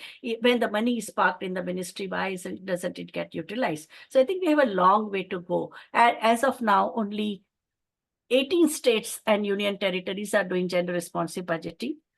In other states, even the process has to start even after 20 years. The gender budgeting came in 2005. And the question of social sector budget and the budget for the marginalized sections, now all of them are articulating. In last 1 week, you must have noticed so many meetings and online meetings and the in-person meetings and press conferences were held by the Dalit organizations, Adivasi organization, minority organization, persons with disability, senior citizens organization. All of them are now very seriously taking this budget, and I think that is this is the kind of lobbying that is required. And the most important thing is gender disaggregated data. Without data, we are shooting in the dark. We know that in a post-pandemic period, there is a lot of debate and controversy around the authenticity of data provided by the international agencies, by the organizations like CMI and other sources, individual researchers' data, and also the official data by NSSO. Census data we don't have, we have only estimates. But I think authenticity of data is also very important. Last but not the least, and I think it was reiterated again and again by last 2 speakers, Mr. Sailesh Mishra ji and Deepa Pawar ji, put it very forcefully, that investing in masses or investing in the communities is not an act of charity. It is a fundamental necessity of high economic growth. Thank you very much. Over to IMPRI. Thank you so much, ma'am. So as we come to an end of today's discussion, I, Reet Lath, researcher at IMPRI, Impact and Policy Research Institute, would like to propose the formal vote of thanks on behalf of IMPRI Gender Impact Studies Center. I would like to thank all of you for attending today's deliberation, a panel discussion on the Social Inclusion and Union Budget 2024 to 2025, Thematic Deliberations and Analysis of Union Budget 2024 to 2025. We are grateful to our chair for the session, Professor VIBHUTI Patel ji, and our esteemed panelists, Professor N. Manimekalai ji, Shri Sailesh Mishra ji, Ms. Deepa Pawar ji, Dr. Neha Shah ji, Professor Paramita Shah ji, Dr. Aditi Kapoor ji, and Dr. Aditi Sawant ji, for taking part in the discussion and enlightening us. We thank all of our participants who have raised pertinent questions and actively participated in today's deliberation. We are grateful if you're watching us later on YouTube or listening to us on our various podcasts or reading our publications. We hope you continue to join in to our future IMPRI Web Policy Talk and Web Policy Learning. Wishing you a very good day ahead. Thank you. Thank you, Reed, for moderating the session so well. Thank you. Thank you. Thank you, Dr. Thank you. Thank you, Mishra. Thank you. Thank you, Mr. Mishra. Yeah. Thank you, everyone. Thank you. Thank you, Thank Professor you. Saha. Thank you. Yeah. Thank you, Dr. Shah. Yeah. Thank you. Thank you, Dr. Natesan.